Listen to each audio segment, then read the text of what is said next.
সুপ্রিয় পরীক্ষার্থীবৃন্দ, লাইভ এমসিকিউর পক্ষ থেকে রসায়ন 3 নম্বর ক্লাসে আপনাদেরকে পুনরায় আমি স্বাক্ষর দাস স্বাগত জানাচ্ছি। আমরা অলরেডি 2টা ক্লাস করে ফেলেছি। আজকে আমাদের রসায়নের 3 নম্বর ক্লাস। আমাদের সিলেবাস যেভাবে সাজানো হয়েছে তাতে মূলত আমাদের প্রথম 5টা ক্লাস হচ্ছে ইনঅর্গানিক বা ফান্ডামেন্টাল কেমিস্ট্রির উপরে এবং পরবর্তী 5টা ক্লাস হচ্ছে অর্গানিক কেমিস্ট্রির উপরে। তো আজকে সেই হিসাবে আমাদের ইনঅর্গানিক কেমিস্ট্রি 3 নম্বর ক্লাস। তো আমাদের আজকের ক্লাসের বিষয়বস্তু হচ্ছে মূলত 3টা।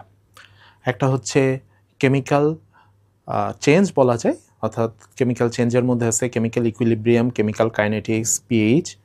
এর সাথে আমাদের কন্ডাক্টেন্স বা ইলেকট্রোলাইটিক সেল, এইটার উপরেও আমাদের আজকে একটা পার্ট আছে। এছাড়া আমাদের আজকের ক্লাসে আমরা কেমিক্যাল এবং ইনস্ট্রুমেন্টাল মেথডস অফ অ্যানালাইসিস এই একটা পার্ট নিয়ে আমরা আজকের ক্লাসে আলোচনা করব।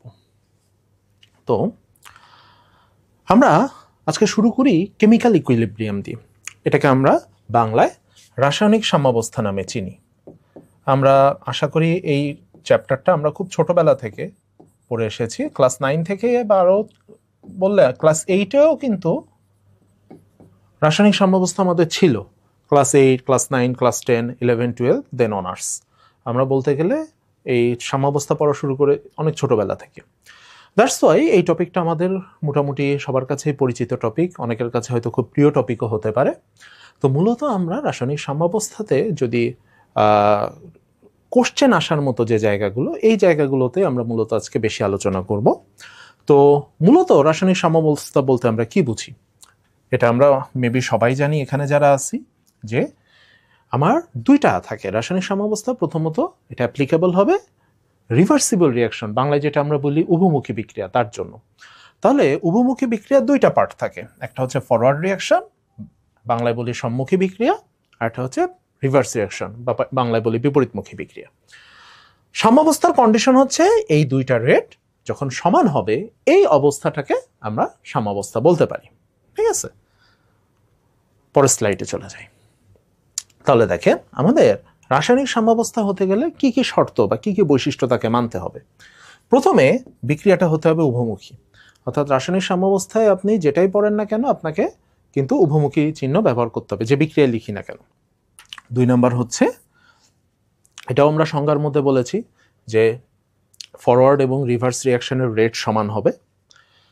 3 নম্বরে এটা খুব গুরুত্বপূর্ণ, সেটা হলো ইকুইলিব্রিয়াম যে কোনো ডিরেকশন থেকে পাওয়া যাবে। তার মানে হচ্ছে আমি যদি সম্মুখ থেকে পশ্চাৎ বিক্রিয়ার দিকে যাই অথবা পশ্চাৎ থেকে সম্মুখ বিক্রিয়াতে আসি, দুই ক্ষেত্রে আমরা ইকুইলিব্রিয়াম অ্যাচিভ করতে পারবো। 4 নম্বর, পরীক্ষায় সবচেয়ে বেশি আসে এইটা, ক্যাটালিস্ট। ক্যাটালিস্ট বাংলায় আমরা যেটাকে বলি প্রভাবক। বাংলায় এই টার্মটাকে বলা হয় প্রভাবকের ভূমিকাহীনতা। অর্থাৎ প্রভাবক বা ক্যাটালিস্ট কখনো রাসায়নিক সাম্যাবস্থার অবস্থা বা পজিশন, ইংরেজিতে যেটা আমরা বলি পজিশন কখনো চেঞ্জ করতে পারে না। ক্যাটালিস্ট কি পারে? ক্যাটালিস্ট পারে সাম্যাবস্থা দ্রুত বা ধীরে আনতে সহায়তা করতে, মানে সাম্যাবস্থায় অ্যাচিভ করার যে সময়, সে সময়টা সে কম বেশি করতে পারে, কিন্তু সাম্যের যে অবস্থা বা পজিশন, এটার সাথে ক্যাটালিস্টের কোনো ভূমিকা নেই। দ্যাট মিনস সাম্যাবস্থার উপরে ক্যাটালিস্টের কোনো ভূমিকা নেই।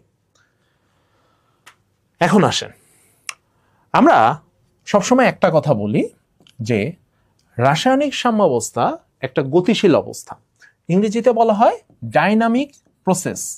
ঠিক আছে, বা এটাকে বাংলায় আমরা সব এভাবে বলতে পারি যে রাসায়নিক সাম্যাবস্থা সর্বদা গতিশীল। তো রাসায়নিক সাম্যাবস্থা যে সর্বদা গতিশীল, এইটা আমি আপনাদের 2টা গ্রাফের মাধ্যমে বোঝাতে চাই। আপনারা গ্রাফ 2টাতে একটা মেজর জিনিস খেয়াল করবেন। প্রথম যে গ্রাফটা, এই গ্রাফটা হচ্ছে বেসিক্যালি হার ভার্সেস টাইম। হারকে আমরা প্রকাশ করি সাধারণত আর দিয়ে, রেট অফ রিয়াকশন, তাই আর লিখলাম। আর এই গ্রাফটা, এটা হচ্ছে কনসেন্ট্রেশন ভার্সেস টাইম, বাংলায় যদি বলি ঘনমাত্রা বনাম সময়। আপনাদের আমি আগেও বলেছি গ্রাফের রুল হচ্ছে ওয়াই অক্ষকে আগে লিখতে হয়। ঠিক আছে, তাহলে দেখেন আমি যখন আর ভার্সেস টাইম এই অনুযায়ী গ্রাফ আঁকছি, সাম্যাবস্থায় একটা জিনিস আমরা মাথায় রাখবো, একটা বিক্রিয়া যখন শুরু হয় তখন বিক্রিয়কের ঘনমাত্রা, কনসেন্ট্রেশন অফ রিঅ্যাক্ট্যান্ট, এটা হবে হাইয়েস্ট। আর কনসেন্ট্রেশন অফ প্রোডাক্ট বা উৎপাদের ঘনমাত্রা এটা হবে 0, কমন সেন্স, আমরা সবাই জানি এটা। তারপরে বিক্রিয়াটা যত সামনের দিকে আগাবে বিক্রিয়ক ভেঙে উৎপাদ তৈরি হবে, দ্যাটস ওয়াই বিক্রিয়কের পরিমাণ কমবে, উৎপাদের পরিমাণ বাড়বে। এখান থেকে আমরা যেটা জানি সেটা হলো এই যে বিক্রিয়ক আস্তে আস্তে কমে যাচ্ছে, ঠিক আছে, এটাকে আমরা বলি হচ্ছে রেট অফ ফরওয়ার্ড রিঅ্যাকশন, বাংলায় অগ্রবর্তী বিক্রিয়ার হার। আর এখানে যে উৎপাদ আস্তে আস্তে বৃদ্ধি পাচ্ছে এটাকে বলা হচ্ছে রেট অফ ব্যাকওয়ার্ড রিঅ্যাকশন, বাংলায় পশ্চাৎবর্তী বিক্রিয়ার হার।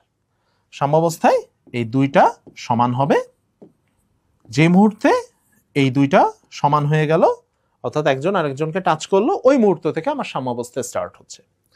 কিন্তু গ্রাফটা যদি আমি কনসেন্ট্রেশন ভার্সেস টাইম, তখন কিন্তু একটু ডিফারেন্টটা কি, এক্ষেত্রেও আমার স্টার্টিংয়ে বিক্রিয়কের কনসেন্ট্রেশন হবে হাইয়েস্ট, প্রোডাক্টের কনসেন্ট্রেশন হবে 0, আস্তে আস্তে রিঅ্যাক্ট্যান্টের কনসেন্ট্রেশন কমবে, প্রোডাক্টের কনসেন্ট্রেশন বাড়বে। একটা পর্যায়ে যে কি হবে, একটা পর্যায়ে যে এই কনসেন্ট্রেশন চেঞ্জ হওয়াটা বন্ধ হয়ে যাবে, অর্থাৎ একটা পর্যায়ে যে এই দুইটা লাইনই দেখবেন এক্স অ্যাক্সিসের প্যারালাল হয়ে গেছে।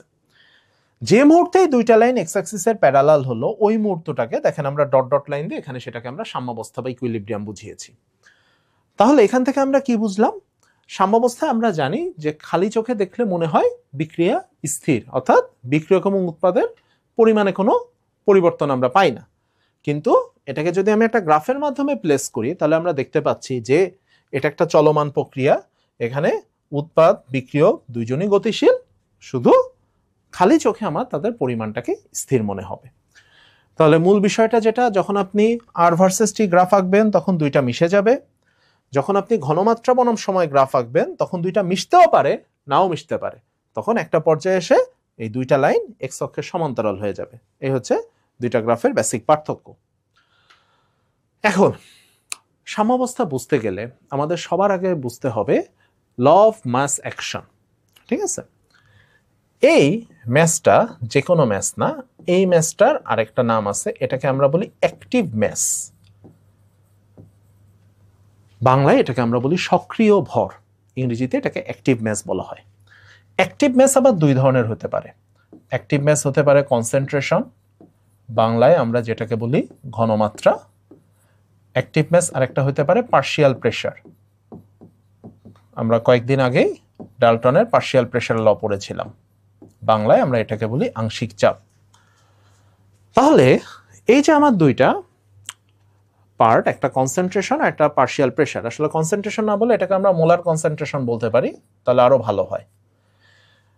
এই দুইটা টার্মকে আমি এক কথায় অ্যাক্টিভ মাস বলে ডিনোট করি।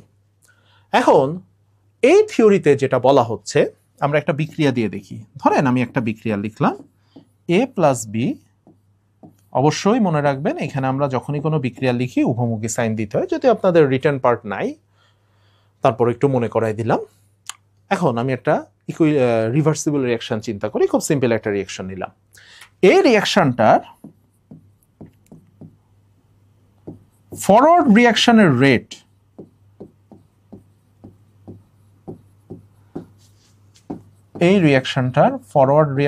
রেট ধরা যাক আরএফ, একটু আগে আমরা গ্রাফে যেটা ধরেছিলাম। হ্যাঁ, তাহলে এই লটা বলছে RF must be proportional to A into B. A আর বি এর আমি দেখেন অ্যাক্টিভ ম্যাস হিসাবে মোলার কনসেন্ট্রেশনকে ব্যবহার করেছি। দেন আমরা সবাই জানি এটা যে কোনো প্রপোর্শনাল সাইন উঠালে সেখানে একটা কনস্ট্যান্ট আসে। এই যে কনস্ট্যান্টটা আসলো, এই কনস্ট্যান্টটাকে আমরা বলতে পারি rate constant for forward reaction. এই কনস্ট্যান্টটাকে আমরা রেট কনস্ট্যান্ট বলি। যেহেতু এটা ফরওয়ার্ড রিঅ্যাকশন তাই ফরওয়ার্ড কথাটা আমাদের মাথায় রাখতে হবে। তাহলে দেখেন আমি একটা ইকুয়েশন পেলাম। ইকুয়েশনটা কোথা থেকে পেয়েছি? ল অফ মাস অ্যাকশন থেকে। এখন আমি সেম রিয়াকশনটা দেখেন তো, সরি সেম ইকুয়েশনটা দেখেন তো আমি ব্যাকওয়ার্ড রিয়াকশনের জন্য লিখতে পারি কিনা। ডেফিনেটলি পারি। জাস্ট কি চেঞ্জ হবে, আর এফ এর জায়গায় হবে আর B, B means backward, K F এর জায়গায় হবে কে বি। আর যখন ব্যাকওয়ার্ড রিয়াকশনটা হচ্ছে তখন আপনার রিয়াক্ট্যান্ট হয়ে যাচ্ছে সিআরডি, সো তখন এটা আপনার সিআরডি এর মোলার কনসেন্ট্রেশনের প্রপোর্শনাল হবে।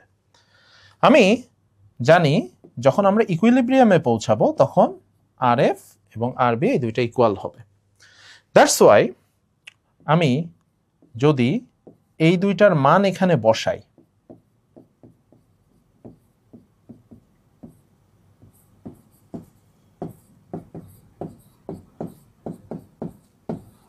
খেয়াল করি, আমি যদি এই দুইটার মান এখানে বসাই তাহলে ফাইনালি আমি নতুন আরেকটা কনস্ট্যান্ট পাই।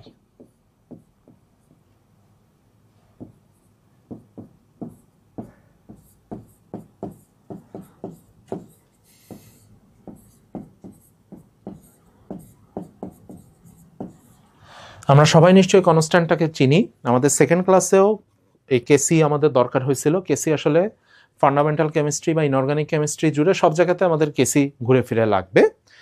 আমাদের এখানে জাস্ট একটা জিনিস আমি আপনাদের একটু বলি, নর্মালি আমরা কেসির এই ডেফিনেশনটা ব্যবহার করি, একটু পর আমরা কেসি ডেফিনেশন দেখব।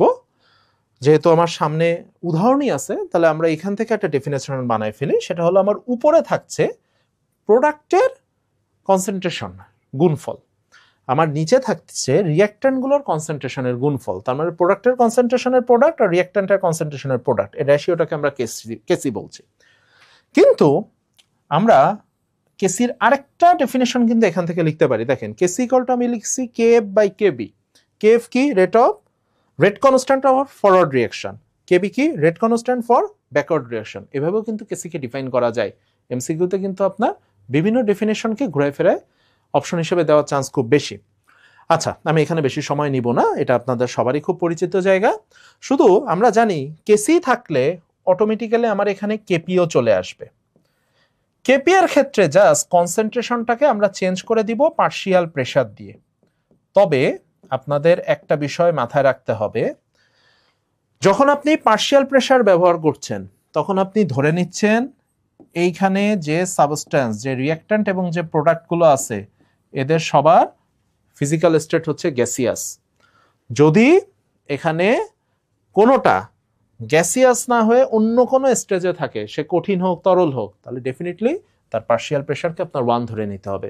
সে ডি যদি এখানে লিকুইড হয় তাহলে পিডি ইকুয়াল টু হবে 1, পিডি ইকুয়েশন থেকে গায়েব হয়ে যাবে। আশা করছি এই বিষয়গুলো আমাদের জানা। তাহলে আমরা ম্যাস অ্যাকশন ল থেকে বা অ্যাক্টিভ ম্যাসের ধারণা থেকে আমরা কেপি আর কেসি এর ফর্মুলা বের করা শিখলাম। এখন আসেন, তাহলে কেপি আর কেসির অলরেডি আমরা ফর্মুলা বের করে ফেলছি, তাহলে এদের ডেফিনেশন আমাদের জন্য জরুরি না। শুধু একটা বিষয় মাথায় রাখবেন, আমাদের যখন আমি কেসি এর ইকুয়েশন লিখছি, মনে করেন এটা গ্যাস, এটা সলিড, এটা অ্যাকুয়াস। এই ক্ষেত্রে আমি যখন কেসি এর ইকুয়েশন লিখব, যেটা সলিড এটার কনসেন্ট্রেশনকে আমরা সবসময় 1 ধরে নিই, এটা আমরা আগের ক্লাসগুলোতেও দেখেছি। তাহলে এটার ইকুয়েশনে আমার c² হবে, যেহেতু সলিড এটার কনসেন্ট্রেশন আমার 1 ধরতে হয়, এটা বাদ যাবে। আর আমরা এটা মেবি সবাই জানি যে কোএফিশিয়েন্ট থাকলে কেপি গ্যাসের ইকুয়েশনে সেটা পাওয়ারে চলে আসে। কিন্তু সেম রিঅ্যাকশনের জন্য আমি যদি কেপি লিখি তাহলে এখানে আমার শুধুমাত্র partial pressure of A, because এখানে বাদবাকি যারা আছে তারা কেউই গ্যাসিয়াস স্টেটে নাই। সো এখানে আমার অন্যান্যগুলোর পার্শিয়াল প্রেসার 1 ধরে নিতে হবে। এবার আসা যাক কেপি আর কেসি এর রিলেশন।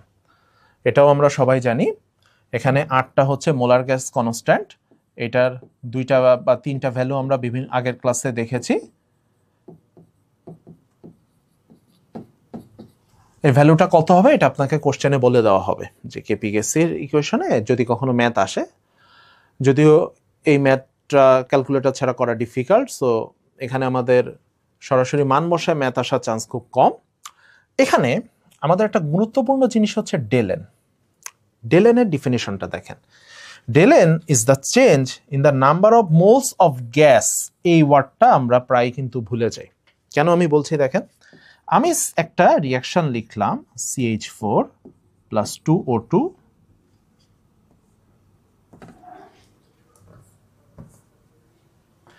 আমি একটা রিয়াকশন লিখলাম CH4 plus 2O2 equal to CO2 plus 2H2। আমরা যদি একটু খেয়াল করি, এইটা গ্যাস, এইটা গ্যাস, এইটা গ্যাস। এখন লাস্টে এই যে পানির দুইটা ভৌত অবস্থা পসিবল। এটা লিকুইড যেমন পসিবল, এটা গ্যাস তেমন পসিবল। যদি এটা গ্যাস হয় তাহলে আমার ডেলেনের ভ্যালু কত আসছে? ডান পাশে এখানে কোএফিসিয়েন্ট 1, এখানে 3, বাম পাশেও তাই, এখানে 1, এখানে 3, তার মানে আমার ডেলেন আসছে 0। কিন্তু আমরা একটু এই অবস্থাটা আমরা একটু চেঞ্জ করে দিতে চাই। আমি এটাকে বানিয়ে দিলাম লিকুইড। খেয়াল করেন, তাহলে লিকুইড যদি হয় তাহলে আপনার ডেলেনের হিসাবে কিন্তু লিকুইড আসবে না। গ্যাস বাদে অন্য যে কোনো ভৌত অবস্থায় থাক সেটাকে আপনার ডেলেন হিসাবে আনতে পারবেন না। তাহলে এইটা আপনি ভুলে যান। তাহলে আপনার একমাত্র প্রোডাক্ট ধরে নিতে হবে আপনার CO2 কে। সেক্ষেত্রে আমার এই 3 আর থাকবে না, 3 হয়ে যাবে 1। তখন কিন্তু আমার ডেলেনের ভ্যালু চেঞ্জ হয়ে যাচ্ছে, তখন আমার ডেলেনের ভ্যালু হয়ে যাচ্ছে -2। তো এই জায়গাটা আমরা অনেক সময় ভুলে যাই, বা এই বিষয়টা আমাদের একটু মাথায় রাখতে হবে। বিশেষ করে KPAKC এর রিলেশন বের করার ক্ষেত্রে ডেলেনটাই কিন্তু মোস্ট ভাইটাল, কারণ আর এই দুইটা আমার একটা মানে চেঞ্জ করার কোনো সুযোগ বা জায়গা নাই। ওকে, এখন আসা যাক আমরা KPRKC এর মান বের করা বা ইকুয়েশন বের করার একটা টেকনিক শিখব। যদিও এটা মূলত রিটার্ন পরীক্ষার জন্য খুব গুরুত্বপূর্ণ, এমসিকিউতে এখান থেকে কোশ্চেন আসার চান্সটা কম। তারপরও আমাদের বেসিক নিয়মটা আমরা একবার অন্তত দেখে রাখি। প্রথমে আসেন, আমি একটা রিয়াকশন নিলাম। এই রিয়াকশনে সবার ফিজিক্যাল স্টেট গ্যাসিয়াস। প্রথমে আমি আপনাদের একটা বিষয় বলে রাখি, এই রিয়াকশনে আপনি খেয়াল করেন ডেলেন ইকুয়াল টু 0। ডেলেন 0 হলে আমরা একটু আগে যে KPKC রিলেশন শিখেছি সেখান থেকে আমরা একটা জিনিস নিশ্চিতভাবে বলতে পারি যে ডেলেন 0 হলে KPRKC ইকুয়াল হবে। তাহলে আমরা এই রিয়াকশনটাকে এখন 3টা স্টেজে ভাগ করব। প্রথম হচ্ছে ইনিশিয়াল স্টেজ। মনে করেন ইনিশিয়ালি আপনি একটা ক্লোজড ভেসেল বা কন্টেইনার নেবেন। প্রথমে একটা জিনিস মাথায় রাখবেন, যখন আপনি দেখতেছেন আপনার সকল রিঅ্যাক্ট্যান্ট এন্ড প্রোডাক্ট গ্যাসিয়াস, তখন ফার্স্ট অফ অল একটা জিনিস মাথায় রাখতে হবে, আপনার বিক্রিয়াটা করাতে হবে একটা বদ্ধ স্থানে। সেটা একটা বদ্ধ পাত্র হতে পারে বা বদ্ধ বিকার হতে পারে, কিন্তু জিনিসটা ক্লোজড হবে। তাহলে যদি আমার এই চাইটা এটা উড়ে যায় তাহলে তো আমার রিভার্স রিয়াকশন হওয়ার কোনো সুযোগ নাই, তখন তার আমরা এটার সাথে ইকুইলিব্রিয়ামকে রিলেট করতে পারবো না। এখন আপনি মনে করেন ইনিশিয়ালি আমি এইটা নিলাম A মোল, আয়োডিন নিলাম B মোল। ইনিশিয়ালি আমার কোনো HI থাকার কথা না, ইনিশিয়ালি যখন আমার বিক্রিয়া স্টার্ট হয়নি তখন প্রোডাক্টটা হবে 0। তার মানে আপনি এইভাবে চিন্তা করেন, আপনার একটা কন্টেইনার আছে, যে কন্টেইনারে আপনি A মোল হাইড্রোজেন এবং B মোল আয়োডিন নিয়ে একটা রিয়াকশন শুরু করলেন। অ্যাট ইকুইলিব্রিয়াম, যখন এই রিয়াকশনটা ইকুইলিব্রিয়ামে পৌঁছাবে তখন কি হবে? আমরা ছোটবেলায় কিভাবে বিক্রিয়া পড়তাম, যে 1 মোল হাইড্রোজেন 1 মোল আয়োডিনের সাথে বিক্রিয়া করে 2 মোল HI তৈরি করে, তাই তো? আমি এই কথাটাকে একটু ঘুরাই দিতে পারি না? আমি বললাম যে X mole hydrogen reacts with X mole iodine to form twice X mole of HI। অর্থাৎ এইটা যদি আমার X মোল রিঅ্যাক্ট করে তাহলে এইটাও আমার কিন্তু X মোলই রিঅ্যাক্ট করবে, কারণ এটার এই দুইটার রিঅ্যাকশন করার হচ্ছে 1:1। তাহলে আপনি একটু চিন্তা করেন তো, আপনার একটা কন্টেইনার আছে, আপনার কন্টেইনারে আপনি ফার্স্টে A মোল হাইড্রোজেন নিয়েছিলেন। খেয়াল করেন এই A মোল হাইড্রোজেনের মধ্যে X মোল আয়োডিনের সাথে রিঅ্যাক্ট করছে। তাহলে A মোল আপনি নিয়েছিলেন, X মোল যদি আপনার রিঅ্যাক্ট করে তাহলে রিঅ্যাকশন শেষে আপনার এখানে definitely A minus x mole hydrogen থাকার কথা। অনুরূপভাবে আয়োডিন থাকবে বি মাইনাস এক্স মোল, HI থাকবে টুয়াইস এক্স মোল। কথা হচ্ছে এইভাবে, এটা আমার দরকার নেই, এটা আমি একটু মুছে দিই। কথা হচ্ছে এইভাবে প্রত্যেকটা বিক্রিয়ায় এত ডিটেল চিন্তা করার সময় সুযোগ কোনোটাই আমাদের হবে না। আমি আপনাদের একটা সিম্পল জিনিস বলি, ইকুইলিব্রিয়ামের ম্যাথগুলো বা রিয়াকশনগুলো যখন আপনারা করবেন, আপনারা সবসময় মনে রাখবেন এই যে কোএফিসিয়েন্টটা হাইড্রোজেন আয়োডিন বা রিয়াক্ট্যান্ট এবং প্রোডাক্টের আগে যে কোএফিসিয়েন্টটা, এই কোএফিসিয়েন্ট আর এক্স এর আগের কোএফিসিয়েন্ট সবসময় সেম হবে, এটা হতে বাধ্য। এখানে 1, এখানে 1, এখানে যদি 2 থাকতো এখানে হতো 2। এই জিনিসটা যদি আমি ঠিক রাখি তাহলে কেপিকেসির রিলেশনে আপনার কখনো কোনো ভুল আসার চান্স নাই। এখন আমি মোল নাম্বার পেয়েছি, আমি কনসেন্ট্রেশনটা বের করতে চাই, ঠিক আছে? তাহলে আমি কি করতে পারি? আমরা জানি, আশা করি যে মোল নাম্বারকে ভলিউম দিয়ে ভাগ দিলে কনসেন্ট্রেশন পাওয়া যায়। এখানে ভিটা হচ্ছে ভলিউম অফ দ্য কন্টেইনার। যেহেতু এরা সবাই একই পাত্রে আছে, সবাই গ্যাসীয়, তাহলে আমরা কি জানি কোনো গ্যাসকে যে পাত্রে রাখা হয় ওই পাত্রের ভলিউমটাই গ্যাসের ভলিউম। সো সবার ভলিউমই ডেফিনেটলি সেম হবে এবং সেটা কন্টেইনারের ভলিউম হবে। তাহলে ফাইনালি আমি প্রত্যেকের কনসেন্ট্রেশন মোলারিটি ইউনিটে পেয়ে গেলাম। নেক্সট আমরা এখন কেসি বের করতে পারি। আপনাদের মনে করাই দিই, এই রিয়াকশনের জন্য কেপি আর কেসি ইকুয়াল হবে। সো কেসি বের করলে আমার আর কেপি বের করার প্রয়োজন নেই। এখন কেসি এর রিলেশনটা কি হবে? প্রথমে প্রোডাক্টের কনসেন্ট্রেশন তার একটা স্কোয়ার ডিভাইডেড বাই রিয়াক্ট্যান্টের কনসেন্ট্রেশন। এখানে যদি এই মানগুলো আমরা বসাই, এখন আমি একবারে বসিয়ে রেজাল্টটা বের করে দিলাম, ফাইনালি আমরা এরকম একটা রিলেশন পাচ্ছি। যে কোনো বিক্রিয়ার জন্য আপনি এরকম একটা রিলেশন বের করতে পারবেন। প্রত্যেক বিক্রিয়ার জন্য এই ইকুয়েশনটা ডিফারেন্ট হবে, সো এটা মুখস্থ করার কোনো বিষয় না। আমি জাস্ট আপনাদের একটা এক্সাম্পল দিয়ে কিভাবে আপনারা কেপিকেসির ইকুয়েশন বের করতে পারেন শুধু সেটা শেখালাম। এক্ষেত্রে আমার দেখেন একটা বিষয়, এই কেপি বা কেসি বের করার জন্য আমার এখানে আননোন তিনটা, একটা হচ্ছে এ, বি আর একটা হচ্ছে এক্স। তো এই এক্সটা টার্মিনোলজিটা কি হবে এইটা নিয়ে আমরা অনেক সময় একটু কনফিউশনে ভুগি। আমাদের এই এক্সটার টার্মিনোলজি সবসময় মনে রাখবেন, এটার একটা নাম আছে, এটাকে আমরা বলি ডিসোসিয়েশন কনস্ট্যান্ট। ডিসোসিয়েশন কনস্ট্যান্ট সাধারণত এই নামটাই এখানে বেশি ব্যবহার হয়। বাংলায় আমরা বলি বিয়োজন ধ্রুবক বা বিয়োজনের পরিমাণও বলতে পারি। নর্মালি এক্স এর টার্মিনোলজিটা এটা। সমস্যা হলো আমাদের আরেকটা টার্মিনোলজি আছে, ডিগ্রি অফ ডিসোসিয়েশন। এই দুইটা আমরা অনেক সময় কনফিউজড হয়ে যাই। এই দুইটা কিন্তু ডিফারেন্ট, যদিও এটা অনেক সময় আমরা সেম ধরি, কিন্তু মূলত ডিগ্রি অফ ডিসোসিয়েশনটা বেসিক্যালি একটা পার্সেন্টেজ বা একটা শতকরা পরিমাণকে নির্দেশ করে। কেমন? ডিগ্রি অফ ডিসোসিয়েশনের কনসেপ্টটা হচ্ছে এরকম, সে এটাকে আমি যদি বিটা দ্বারা লিখি তাহলে আপনার নিচে বসবে initial mole number of reactant, initial mole number, এখানে ব্র্যাকেটে লিখে দিলাম রিয়াক্ট্যান্ট, ঠিক আছে? আর উপরে বসবে এই জিনিসটা এক্স, ডিসোসিয়েশন কনস্ট্যান্ট বা ডিসোসিয়েশন অ্যামাউন্ট, কতটুকু ডিসোসিয়েট হয়েছে। এইটাকে যদি আমরা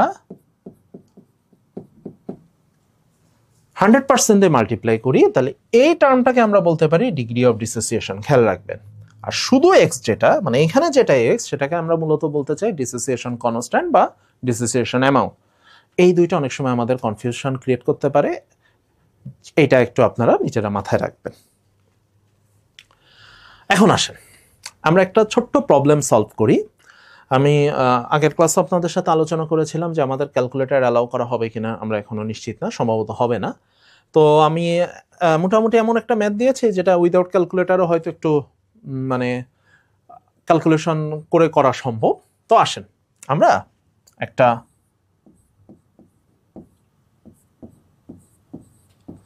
রিয়াকশন একটু দেখি।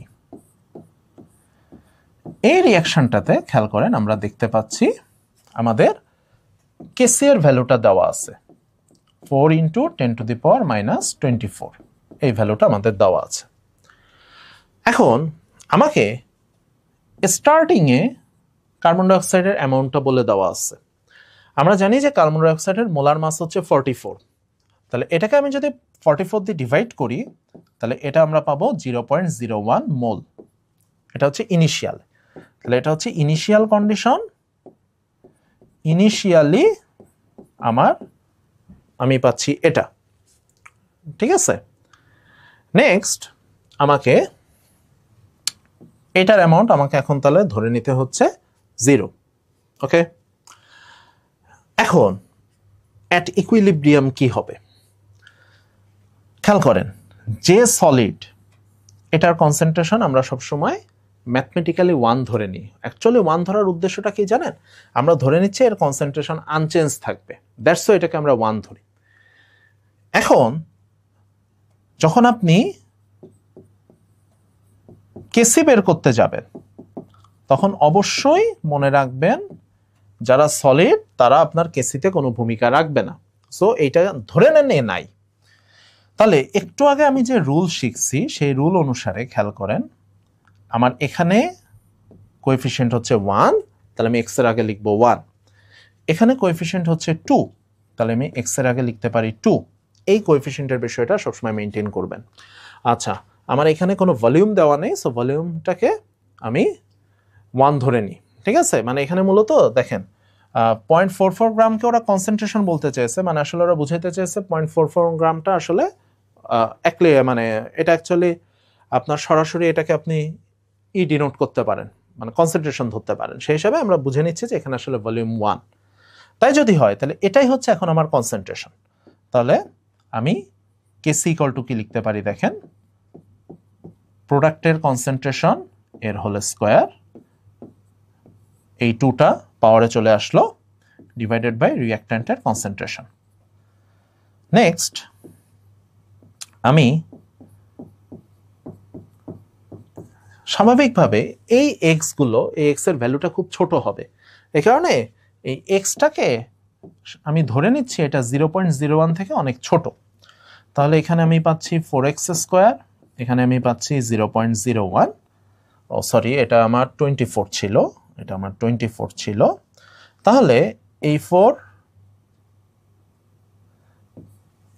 4 কাটা, ওকে। এখন আমি x² ইকুয়াল টু পাচ্ছি 10⁻⁻26, ওকে। তাহলে x ইকুয়াল টু আমি পাচ্ছি 10⁻⁻13। আচ্ছা, এটা একটু প্রিন্টিং মিস্টেক আছে, এটা 10⁻⁻13 হবে, এটা ভুল করে মনে হয় 12 চলে আসছে। যাই হোক, মূল কথা হচ্ছে ম্যাথটা লেন্দি, বিশেষ করে আমাদের যে টাইম, এই টাইমের জন্য এই ধরনের ম্যাথ উপযুক্ত না।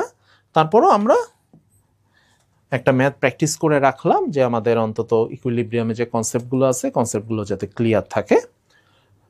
তাহলে আমরা যদি কোনো ক্ষেত্রে আমাদের এরকম কেসি বের করার বা কেসির ইকুয়েশন বের করার প্রয়োজন পড়ে, তাহলে আমরা জাস্ট সিস্টেমটাকে মাথায় রাখতে পারি, ঠিক আছে। এইটা আপনাদের জাস্ট একটু এনশিওর করলাম। এবার আসেন, আমাদের এই জায়গাগুলো হচ্ছে মূলত কোশ্চেন আসার সব থেকে গুরুত্বপূর্ণ জায়গা।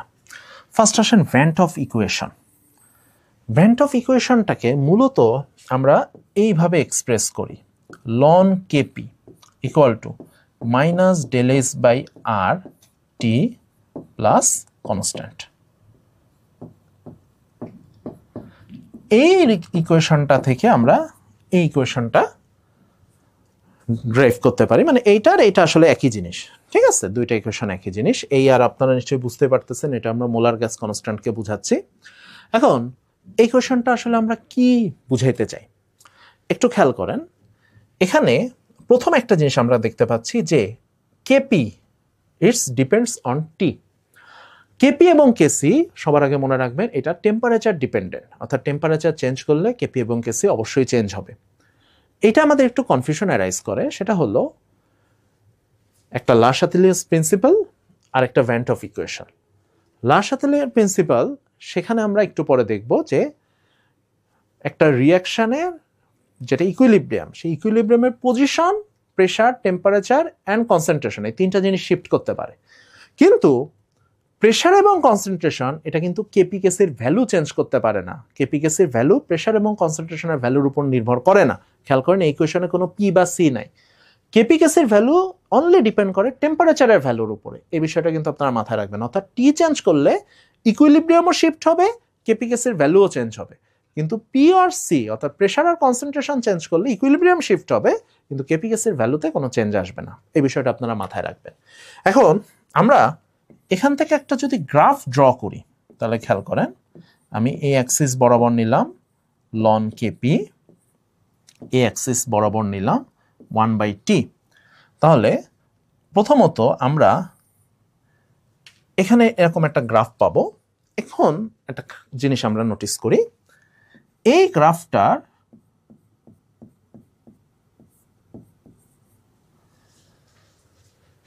স্লোপ বা বাংলায় যেটা বলি ঢাল, ঢালের ভ্যালু হচ্ছে del H by R. Minus আছে আগে, একটা মাইনাস দিলাম, minus del H by R. এখানে একটা ইন্টারেস্টিং জিনিস আপনাদের বলা যাক, সেটা হলো আমার রিঅ্যাকশনটা যদি এন্ডোথার্মিক হয় বা বাংলায় যেটা বলি তাপহারী হয়, তাহলে ডেল এইচ এর ভ্যালু হবে পজিটিভ। তখন কিন্তু স্লোপটা আমি যেমন আঁকছি তেমন থাকবে, ঠিক আছে? অর্থাৎ এটা এন্ডোথার্মিক রিঅ্যাকশনের জন্য ঠিক আছে। কিন্তু রিঅ্যাকশনটা যদি এক্সোথার্মিক হয়, তাপোৎপাদী হয়, তাহলে কিন্তু আপনার স্লোপটা এরকম হয়ে যাবে। কারণ মাইনাসে মাইনাসে তখন হয়ে যাচ্ছে প্লাস, তখন আমার এই স্লোপের মান হয়ে যাবে পজিটিভ। তাহলে এই বিষয়টা একটু খেয়াল রাখবেন যে ভ্যান টফ রিঅ্যাকশন থেকে আমরা যে গ্রাফটা পাই, কখন স্লোপ পজিটিভ কখন স্লোপ নেগেটিভ, এটা কিন্তু আপনাদের একটা ইম্পর্টেন্ট প্রশ্ন হতে পারে। এবার চলে আসি আমরা লা শাতেলিয়ার প্রিন্সিপালে। এটা আমরা অনেক ছোটবেলা, অলমোস্ট ক্লাস 9 থেকে পড়ে আসছি। আমাদের এখানে যারা ক্লাস করছে সবারই কম বেশি প্রিন্সিপালটা পড়া। আমরা এখানে খুব বেশি সময় নিব না। জাস্ট যে কথাটা আমি বলছিলাম যে আমরা মনে রাখবো আমাদের 3টা প্যারামিটার, লা শাতেলিয়ার ভাষায় যেটাকে আমরা বলি ফ্যাক্টর, বাংলায় বলি নিয়ামক। আমার 3টা ফ্যাক্টর বা 3টা নিয়ামক আছে যারা ইকুইলিব্রিয়ামকে শিফট করতে পারে, একটা টি, একটা পি এবং একটা সি। এখন কোনটার কারণে ইকুইলিব্রিয়াম কিভাবে শিফট হবে সেটা আমরা খুব দ্রুত একটু দেখে যাই। টেম্পারেচারের ক্ষেত্রে আমরা যেটা মাথায় রাখবো, এটা ডিপেন্ড করতেছে রিঅ্যাকশনটা কি এক্সোথার্মিক নাকি এন্ডোথার্মিক। যদি রিঅ্যাকশনটা এক্সোথার্মিক হয় তাহলে আমরা টেম্পারেচার ইনক্রিজ করলে তখন এই রিঅ্যাকশনটা শিফট করবে backward, shift towards the reactant. That means temperature increase করলে এই রিঅ্যাকশনটা ব্যাকওয়ার্ড শিফট করবে। তাহলে উল্টালে সেটা ভাইস ভার্সা হবে, অর্থাৎ টেম্পারেচার যখন আমি ডিক্রিজ করব তখন এটা ফরওয়ার্ডে শিফট করবে। আপনাদের এই ক্ষেত্রে আমি যেটা সবসময় বলি, আপনারা যে কোনো একটা মনে রাখেন, বাকিগুলো উল্টায় উল্টায় বের করা সম্ভব। অর্থাৎ আপনি যদি মনে রাখেন যে টেম্পারেচার বাড়ালে লা শাতেলিয়ার নীতি অনুসারে এক্সোথার্মিকে ব্যাকওয়ার্ড শিফট করবে, তাহলে তাপহারীর জন্য জাস্ট তার উল্টাটা হবে, তার বাইরে তো আর কিছু হওয়া সম্ভব না। নেক্সট আমরা যেটা পাচ্ছি সেটা হলো প্রেশারের ক্ষেত্রে। প্রেশারের ক্ষেত্রে একটা জিনিস সবার আগে মনে রাখবেন, এইটা মূলত ডিপেন্ড করতেছে ডেলেন এর ভ্যালুর উপর। আমরা একটু আগে ডেলেন এর ভ্যালু পড়ছি। ডেলেন এর ভ্যালু যদি 0 হয় তাহলে এই রিঅ্যাকশনের উপর প্রেশারের কোনো ইম্প্যাক্ট থাকবে না, ঠিক আছে? ডেলেন এর ভ্যালু তখনই চেঞ্জ হবে যখন ডেলেন নট ইকুয়াল টু 0 হবে। ডেলেন 0 হলে কিন্তু প্রেশারের কোনো ইম্প্যাক্ট ইকুইলিব্রিয়ামে থাকে না। এখন এক্ষেত্রে আমরা একটা ভালো মতো মনে রাখবো, সেটা হলো প্রেশার যদি আমি ইকুইলিব্রিয়ামে বাড়াই তাহলে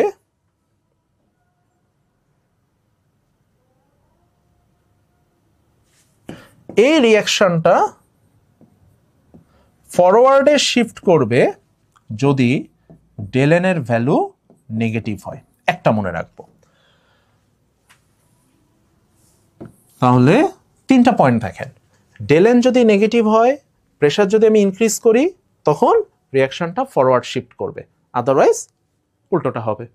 একটা ভালো মতো মনে রাখেন, বাকিগুলো উল্টায় উল্টায় বের করা যাবে। নেক্সট কনসেন্ট্রেশনের ক্ষেত্রে, কনসেন্ট্রেশনটা মনে রাখা খুব সহজ। রিঅ্যাক্ট্যান্টের কনসেন্ট্রেশন বাড়ালে রিঅ্যাকশন সামনের দিকে যাবে, প্রোডাক্টের কনসেন্ট্রেশন বাড়ালে রিঅ্যাকশন ব্যাকওয়ার্ডে আসবে। এটাই হচ্ছে মূলত মনে রাখার বিষয়, এটাতে আমি ডিটেলস সময় দিলাম না। এখন আসেন আমরা একটা গুরুত্বপূর্ণ প্রবলেম সলভ করি। লা শাতেলের প্রিন্সিপাল থেকে এমসিকিউ মাস্ট আসবে, এটা কোনোভাবে মিস হওয়ার কথা না। এখন আমরা একটা রিঅ্যাকশন দেখতে পাচ্ছি, কয়েকটা গুরুত্বপূর্ণ জিনিস দেখেন। প্রথমত এই রিঅ্যাকশনের ডেলেন হচ্ছে মাইনাস, খেয়াল রাখেন, তার ডেলএইচও মাইনাস, তার মানে রিঅ্যাকশনটা এক্সোথার্মিক। এখন আমাকে বলছে কোন চারটা কন্ডিশনের মধ্যে কোন কন্ডিশনটা আমার NH3 এর অ্যামাউন্টকে ইনক্রিজ করাবে না। NH3 ইনক্রিজ না করা মিন্স রিঅ্যাকশনটা আমার কোন ক্ষেত্রে ব্যাকওয়ার্ড শিফট করবে, এইটা আমাকে এখানে বের করতে বলা হচ্ছে। তাহলে খেয়াল করেন, প্রথমে আমি NH3 রিমুভ করব। আমরা জানি যে প্রোডাক্ট রিমুভ করা মানে রিঅ্যাকশন ফরওয়ার্ড শিফট করে, তাহলে এটা হচ্ছে না, এটা আমার রং অ্যান্সার। এরপরে বলছে ইনক্রিজিং টোটাল গ্যাস প্রেশার, যেহেতু ডেলেন নেগেটিভ, আমি যদি প্রেশারকে ইনক্রিজ করি তাহলে রিঅ্যাকশনটা ফরওয়ার্ড মুভ করবে, এটাও হচ্ছে না। ডিক্রিজিং কন্টেইনার ভলিউম, এইটা একটু মাথায় রাখবেন, আমরা বয়েলস ল পড়েছি না, V প্রপোর্শনাল টু 1/P, তাহলে প্রেশার ইনক্রিজ করা আর ভলিউম ডিক্রিজ করা একই জিনিস মিন করে। তাহলে ভলিউম ডিক্রিজ করা মিন্স আপনি প্রেশারকে ইনক্রিজ করছেন, তাহলে আগের কন্ডিশনটাই আসলে ঘুরে এখানে বলা হয়েছে। রেইজিং টেম্পারেচার, যেহেতু এক্সোথার্মিক রিঅ্যাকশন, টেম্পারেচার রেইজ করলে রিঅ্যাকশন ব্যাকওয়ার্ড মুভ করবে, তাহলে এইটা হচ্ছে আমার রাইট অ্যান্সার। এই জিনিসগুলো আপনাদের সবারই আমার মনে হয় একাধিকবার পড়া, কিন্তু বিষয়টা হচ্ছে পরীক্ষার হলে যখন চারটা অপশন থাকবে এই অপশনগুলো খুব ঠান্ডা মাথায় অ্যানালাইসিস করবেন, নাহলে কিন্তু প্রায় এই জায়গাগুলোতে ভুল যাওয়ার একটা চান্স থাকে। এবার আসি আমাদের আরেকটা খুব গুরুত্বপূর্ণ জিনিস, রিঅ্যাকশন কোশেন্ট। রিঅ্যাকশন কোশেন্ট এইটাকে আমরা প্রকাশ করি কিউ দিয়ে। খেয়াল করেন, আমরা একটু আগে কেসি কেপি পড়েছি, এইটাকে আমরা বলি QC QP. What is the difference between QC and KC? মূল ডিফারেন্সটা হচ্ছে কেসিটা ছিল অ্যাট ইকুইলিব্রিয়াম, কিউসিটা হচ্ছে at any time or at a given time. অর্থাৎ কেসিটা শুধুমাত্র ইকুইলিব্রিয়ামের জন্য অ্যাপ্লিকেবল, আর কিউসিটা এটা আপনি যে কোনো সময়ের জন্য অ্যাপ্লিকেবল করতে পারেন, ঠিক আছে? তাহলে কিউসি আর কেসি এইটার ইকুয়েশনে আপনি কোনো ডিফারেন্স পাবেন না। কিউসির ইকুয়েশনটা তাহলে কি হতে পারে? কনসেন্ট্রেশন, আচ্ছা আমি একটা এক্সাম্পল দিয়ে বুঝাই তাহলে আপনাদের জন্য সুবিধা হবে। মনে করেন এটা আমার একটা রিঅ্যাকশন, এটার জন্য আমি কেসির ইকুয়েশন লিখলে কি লিখতাম? আমি ডেফিনেটলি এটা লিখতাম C into D divided by A into B. দেখেন আমি কিউসি এর জন্য একই ইকুয়েশন লিখব, অর্থাৎ কেসি এবং কিউসি এদের ইকুয়েশনে আপনি কখনো কোনো ডিফারেন্স পাবেন না। জাস্ট ডিফারেন্সটা কোথায়? এটা যে কোনো টাইমের জন্য আর ওইটা ইকুইলিব্রিয়ামের জন্য। এখন তাহলে কিউসি এর কাজটা কি? কিউসি এর কাজটা হচ্ছে এইটা দেখে আপনি রিঅ্যাকশনটা কোন দিকে গেলে ইকুইলিব্রিয়াম, অর্থাৎ এটা রিঅ্যাকশনের ডিরেকশন নির্দেশ করে। মূল কাজ হচ্ছে এইটা, এর মূল কাজ হচ্ছে ডিরেকশনটা ডিফাইন করা।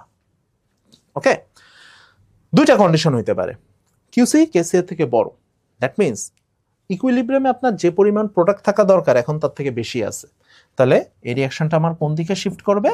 ব্যাকওয়ার্ডে, উল্টাটা ফরওয়ার্ডে। অর্থাৎ এই ভ্যালুটা দেখে আমরা রিঅ্যাকশনটা ব্যাকওয়ার্ডে গেলে না ফরওয়ার্ডে গেলে ইকুইলিব্রিয়াম পাওয়া যাবে সেটা বুঝতে পারি। একই কথা কিউপি কেপি এর জন্য প্রযোজ্য, কিউপি কেপি এটা সেম রিলেশন ই করবে, এটার আমরা তাহলে আলাদা করে সময় নষ্ট করে ব্যাখ্যা করলাম না। এবার আসেন, আমরা একটু আগে ভ্যান হোফের থিওরি পড়েছি।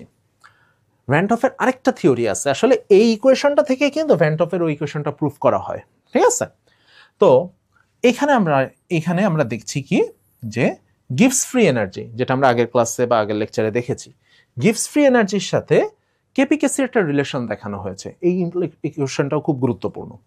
তো আমরা আগের ক্লাসে যেটা শিখেছি, এখান থেকে আমরা কেপি কেসি এর ভ্যালু থেকে আমরা ডিসাইড করব রিঅ্যাকশনটা কখন স্পন্টেনিয়াস হবে কখন হবে না। আমরা কি জানি, এটা যদি নেগেটিভ হয় তখন আমার রিঅ্যাকশনটা হয় স্বতঃস্ফূর্ত, তাই তো? আমরা এটা আগে পড়েছি। তাহলে আমরা একটা কন্ডিশন নিয়ে চিন্তা করি, খেয়াল করেন ডেল জি নেগেটিভ হলে রিয়াকশনটা স্বতঃস্ফূর্ত হবে। তাহলে ডেল জি নেগেটিভ কখন হবে? যখন লন কের value must be greater than 1 হবে। তাহলে এই কোয়েশনটা মূলত রিয়াকশনটা কখন স্পন্টেনিয়াস হবে সেটা ডিনোট করে, যে স্পন্টেনিয়াস হওয়ার প্রাইমারি শর্ত হচ্ছে ডেল জি কে নেগেটিভ হইতে হবে, আর ডেল জি নেগেটিভ হওয়ার জন্য আমার শর্ত হচ্ছে ln K must be greater than 1 হবে, কারণ আমরা জানি আর বা টি এটা কোনো অবস্থাতেই নেগেটিভ হওয়া সম্ভব না। ওকে, তাহলে আমাদের ইকুইলিব্রিয়াম রিলেটেড আমার মনে হয় আমরা সবগুলো টপিকে আলোচনা করেছি। এখন চলে আসি আমরা কেমিক্যাল কাইনেটিক্সে। কেমিক্যাল কাইনেটিক্স এবং কেমিক্যাল ইকুইলিব্রিয়াম আসলে দুইজন একে অপরের সাথে পুরোপুরি জড়িত, কারণ আমরা যখন ইকুইলিব্রিয়ামে কাজ করছি তখন আমাদের সবার আগে আসছে রেট অফ এ রিয়াকশন। এই রেট অফ এ রিয়াকশনটা নিয়ে যেখানে আলোচনা করা হয় সেই জায়গাটার নাম হচ্ছে কেমিক্যাল কাইনেটিক্স। এই রেট অফ এ রিয়াকশন আলোচনা করতে যে আপনার এখানে আরো দুইটা খুব গুরুত্বপূর্ণ জিনিস আছে। একটা হচ্ছে অর্ডার, এটা আমরা সামনে দেখব। আরেকটা হচ্ছে আমরা দেখেছি যে একটু আগে ইকুইলিব্রিয়ামে শিফট করে কিছু ফ্যাক্টর আছে, একই রকম ভাবে আরো কিছু ফ্যাক্টর আছে যারা কেমিক্যাল রিয়াকশনকে এফেক্ট করবে। এই দুইটা ফ্যাক্টরকে আমরা যখন পড়বো তখন একটু খেয়াল রাখবো যে কোন ফ্যাক্টরটি ইকুইলিব্রিয়ামের সাথে যায়, কোন ফ্যাক্টরটা রেটের সাথে যায়। আচ্ছা, আমরা মনে করেন একটা রিয়াকশন লিখলাম, এ থেকে বি হচ্ছে। এবার আমি আপনাদের বলে দিই, এখন আমাদের আসলে সব ক্ষেত্রে উভমুখী সাইন না দিলেও চলবে। যখন আমি রেট পড়াচ্ছি তখন আমার রিয়াকশন একমুখী হলেও কোনো সমস্যা নেই। এখন মূলত রেট অফ এ রিয়াকশনের ডেফিনেশনটা আমি এইভাবে দিতে পারি, দেখেন, rate equal to minus dc by dt or plus dx by dt. এই ডিসি মিনস রিঅ্যাক্ট্যান্টের কনসেন্ট্রেশনে যে চেঞ্জটা হচ্ছে সেটা আমরা ডিসি বলছি, আর প্রোডাক্টের কনসেন্ট্রেশনে যে চেঞ্জটা হচ্ছে সেটাকে আমরা ডিএক্স বলছি। কেন মাইনাস দিলাম এটা নিশ্চয়ই আপনাদের বলে দিতে হবে না, কারণ রিঅ্যাক্ট্যান্টের কনসেন্ট্রেশন রিঅ্যাকশনের সাথে সাথে কমবে, এই কারণে আমরা আগের থেকে একটা মাইনাস দিছি। আপনাদের জন্য যে জিনিসটা গুরুত্বপূর্ণ, এই চ্যাপ্টারে যখন আমরা সাইনগুলো ব্যবহার করি, রিঅ্যাক্ট্যান্টের কনসেন্ট্রেশন বোঝাতে আমরা সাধারণত সি ব্যবহার করি, প্রোডাক্টের কনসেন্ট্রেশন বোঝাতে সাধারণত আমরা এক্স ব্যবহার করি। অধিকাংশ বইতেই এভাবেই থাকে, এই জিনিসটা আপনারা একটু খেয়াল রাখবেন, তাহলে আপনাদের ইকুয়েশনগুলো বুঝতে সুবিধা হবে। তাহলে মূলত এটাই হচ্ছে আমার রেটের ডেফিনেশন। এখন দেখেন, তাহলে এখান থেকে আমরা রেটের ইউনিটটা বের করতে পারি কিনা। সি আর এক্স দুইটা হচ্ছে কনসেন্ট্রেশন। কনসেন্ট্রেশনের ক্ষেত্রে সাধারণত আমরা ইউনিট যেটা ব্যবহার করি সেটা মোলারিটি, আর বাই টাইম তার মানে মোলারিটি পার সেকেন্ড, এটাই আমার রেটের সচরাচর ইউনিট। এখন যে জিনিসটা গুরুত্বপূর্ণ, কোন কোন ফ্যাক্টর আমার রেটকে চেঞ্জ করতে পারে। খেয়াল করেন, টেম্পারেচার, কনসেন্ট্রেশন এটা ইকুইলিব্রিয়ামে ছিল, যেটা ইকুইলিব্রিয়ামে ছিল না, সারফেস এরিয়াটা ইকুইলিব্রিয়ামে ছিল না, আর ক্যাটালিস্ট। আমরা ইকুইলিব্রিয়ামের বৈশিষ্ট্য পড়েছিলাম যে ক্যাটালিস্টের সাথে ইকুইলিব্রিয়ামের কোনো সম্পর্ক নেই, কিন্তু ক্যাটালিস্টের সাথে রেটের অবশ্যই সম্পর্ক আছে। সো আমরা একটা গুরুত্বপূর্ণ এমসিকিউ দেখি, কোন তিনটা ফ্যাক্টর রেটকে এফেক্ট করে। তাহলে দেখেন, আমরা এর আগে যেগুলো পড়েছি এখানে temperature, concentration, surface area, catalyst, এই চারটার মধ্যে এখানে কোনটাতে আমার এই তিনটাই আছে। খেয়াল করেন, টেম্পারেচার, কনসেন্ট্রেশন, ক্যাটালিস্ট, এইটা হচ্ছে আমার রাইট অ্যান্সার। তাহলে একই কোশ্চেন যদি আমার ইকুইলিব্রিয়ামের জন্য আসে তখন আমার অ্যান্সারটা হবে টেম্পারেচার, প্রেসার, এখানে হবে কনসেন্ট্রেশনটা হবে, এটা ভুল করে বাদ গেছে। তাহলে টেম্পারেচার, প্রেসার অ্যান্ড কনসেন্ট্রেশন, এটা হবে আমার রাইট অ্যান্সার। এটা একটু আমরা সবসময় খেয়াল রাখবো যে কোন ফ্যাক্টরটা কেমিক্যাল রিয়াকশনকে হ্যাম্পার করে আর কোন ফ্যাক্টরটা কেমিক্যাল ইকুইলিব্রিয়ামকে হ্যাম্পার করে। এই দুইটা কোশ্চেনে অনেক সময় আমাদের প্যাচ লেগে যায়, অনেক সময় আমরা কনফিউজড হয়ে যেতে পারি। এটা যাতে না হয় এটা কিন্তু আমাদের একটু খেয়াল রাখতে হবে, ঠিক আছে? এখন আসা যাক, রিয়াকশন রেট পড়তে গেলে আপনাকে সবার আগে রিয়াকশন রেট কনস্ট্যান্ট পড়তে হবে, এটা সবচেয়ে জরুরি। মনে করেন আমি একটা রিয়াকশন লিখলাম A plus B equal to product. Okay, আমি একটা রিয়াকশন লিখলাম। এখন আমরা একটু আগে ভরক্রিয়ার সূত্র পড়েছি না? ভরক্রিয়ার সূত্র অনুসারে আমরা লিখতে পারি dx by dt is proportional to a into b, এটা আমরা শিখেছি। দেন এই dx by dt এটা মূলত হচ্ছে আমার রেট, এটা হচ্ছে কনসেন্ট্রেশন অফ রিঅ্যাক্ট্যান্ট। এখন আমি যদি এই সমানুপাতিক চিহ্নটা উঠাই দিই তখন এখানে আমার একটা কনস্ট্যান্ট আসবে। এই কনস্ট্যান্টটাই মূলত আমার রিঅ্যাকশন রেট কনস্ট্যান্ট। খুব সহজ বাংলায় যদি আমরা বলি, এটা আমরা ভরক্রিয়ার সূত্র যখন ব্যাখ্যা করি তখনও কিন্তু এটা আমরা ব্যাখ্যা করেছিলাম। এখন এই রিঅ্যাকশন রেট কনস্ট্যান্ট বুঝতে গেলে আপনাকে দুইটা জিনিস খুব ভালো মতো বুঝতে হবে, একটা হচ্ছে মলিকুলারিটি আর একটা হচ্ছে অর্ডার। এইটা যদি আপনি না বুঝেন তাহলে রিঅ্যাকশন রেটটা কিন্তু আপনার জন্য বোঝাটা একটু কঠিন হয়ে যাবে। খেয়াল করেন, মলিকুলারিটি আর অর্ডার অফ এ রিঅ্যাকশন এই দুইটার মধ্যে বেসিক পার্থক্যটা কি? মলিকুলারিটি বলছে দ্য নাম্বার অফ মলিকুলস, মলিকুলারিটি বলছে দ্য নাম্বার অফ মলিকুলস যেটা রিঅ্যাকশনে এলিমেন্টারি স্টেপে থাকে, অর্থাৎ সোজা বাংলায় দ্য নাম্বার অফ মলিকুলস, এই ওয়ার্ডটার উপর আমরা ফোকাস করি। আর অর্ডার অফ আ রিঅ্যাকশন বলতেছে যে the sum of the exponents of the concentration in the rate law equation. সংজ্ঞা পড়ে সবকিছু ক্লিয়ার নাও হইতে পারে, আমরা জিনিসটাকে একটু সহজ বাংলায় বুঝি। এই যে আমি একটা ইকুয়েশন লিখছি না এই রিঅ্যাকশনের জন্য, এই ইকুয়েশনটা ঠিক নাকি বেঠিক, কারেক্ট নাকি ইনকারেক্ট সেটা আমরা এখনো জানি না। কেন জানি না? আমি যেটা জানি সেটা হচ্ছে এখানে আমার দুইটা মলিকুল পার্টিসিপেট করছে, এ অ্যান্ড বি। তার মানে আমি যেটা জানি এর মলিকুলারিটি হচ্ছে 2। এটাকে আমরা বাংলায় আণবিকত্ব বলি। হ্যাঁ, এটাকে আপনারা বাংলায় আণবিকত্ব নামে পড়েছেন। তাহলে এর আণবিকত্ব হচ্ছে 2।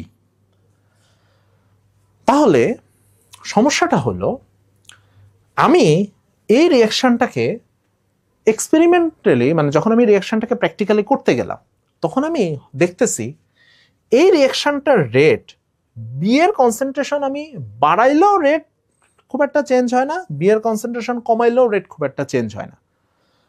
এরকম অনেক রিঅ্যাকশনই আছে যে দুইটা রিঅ্যাকট্যান্ট কিন্তু একটা রিঅ্যাকট্যান্টের কারণে রেট চেঞ্জ হয় না। আরেকটা এমনও হইতে পারে যে এ বি কারো কারণে এই রিঅ্যাকশনটার রেট চেঞ্জ হচ্ছে না, এরকমও হতে পারে। সেক্ষেত্রে আমি যদি এক্সপেরিমেন্টালি দেখি এই রিঅ্যাকশনটার রেট বি এর উপর ডিপেন্ড করছে না, তখন আমি এই ইকুয়েশনে তখন আমি বি কে রাখবো না, বা না রাখলেও আমার চলবে। তখন আমি যদি ইকুয়েশনে বি কে না রাখি তাহলে এই যে কনসেন্ট্রেশনের মাথায় যে পাওয়ারটা থাকছে এই পাওয়ারটাকে আমি তখন বলবো অর্ডার। অর্থাৎ অর্ডার আপনি তখনই বলবেন যখন ওই কনসেন্ট্রেশনের ওই পাওয়ারটা যখন আপনার রেটের সাথে প্রপোর্শনাল হবে তখন আপনি এটাকে অর্ডার বলবেন। এইটাই হচ্ছে মূলত অর্ডার আর মলিকুলারিটির পার্থক্য। মলিকুলারিটি আমি রিঅ্যাকশনটা দেখেই বলে দিতে পারতেছি 2, কিন্তু অর্ডার বলতে গেলে আপনাকে শিওর হয়ে, মানে এটাকে প্র্যাকটিক্যালি বা এক্সপেরিমেন্টালি করে দেখতে হবে। এটা হচ্ছে মূলত পার্থক্য অর্ডার আর মলিকুলারিটি। আচ্ছা, আমরা আপাতত এই 1টা মুছে দিই, আমরা রিঅ্যাকশনটাকে আগের ফরম্যাটে ফেরত নিয়ে আসি। তাহলে আরো কিছু আমরা পার্থক্য দেখি, সেটা হলো এটা থিওরিটিক্যাল কনসেপ্ট, যেটা আমি একটু আগে বললাম আপনি ইকুয়েশন দেখেই বলে দিতে পারবেন, কিন্তু এটা আপনাকে এক্সপেরিমেন্টালি ডিটারমাইন করতে হয়। এটাও কিন্তু অর্ডারের একটা খুব গুরুত্বপূর্ণ পয়েন্ট, এটাও এমসিকিউতে আসার চান্স খুব বেশি। আর একটা গুরুত্বপূর্ণ জিনিস, এই ভ্যালুটা সাধারণত 1 2 3 মানে একটা পূর্ণ সংখ্যা হবে, কিন্তু অর্ডারের ভ্যালু খেয়াল রাখবেন এটা ফ্র্যাকশনাল হতে পারে, 0 হতে পারে। মলিকুলারিটি কোনো অবস্থাতে 0 হইতে পারবে না, এইটা 0 হওয়া সম্ভব না, এটা must be not equal to 0, কিন্তু অর্ডার আপনার 0 হতে পারে। এই তিনটা হচ্ছে মলিকুলারিটি আর অর্ডারের মধ্যে পার্থক্য। এখন আসেন আমরা ফাইনালি এই রেট, অর্ডার এবং রেট কনস্ট্যান্ট এদের মধ্যে একটা রিলেশন বের করতে চাই। আমরা যদি এই ইকুয়েশনটাকে এইভাবে লিখি তাহলে পুরা জিনিসটা আমরা এক ছাতার তলে নিয়ে আসতে পারি। দেখেন, dx by dt এটা হচ্ছে মূলত রেট, কে এটাকে আমরা বলছি রেট কনস্ট্যান্ট।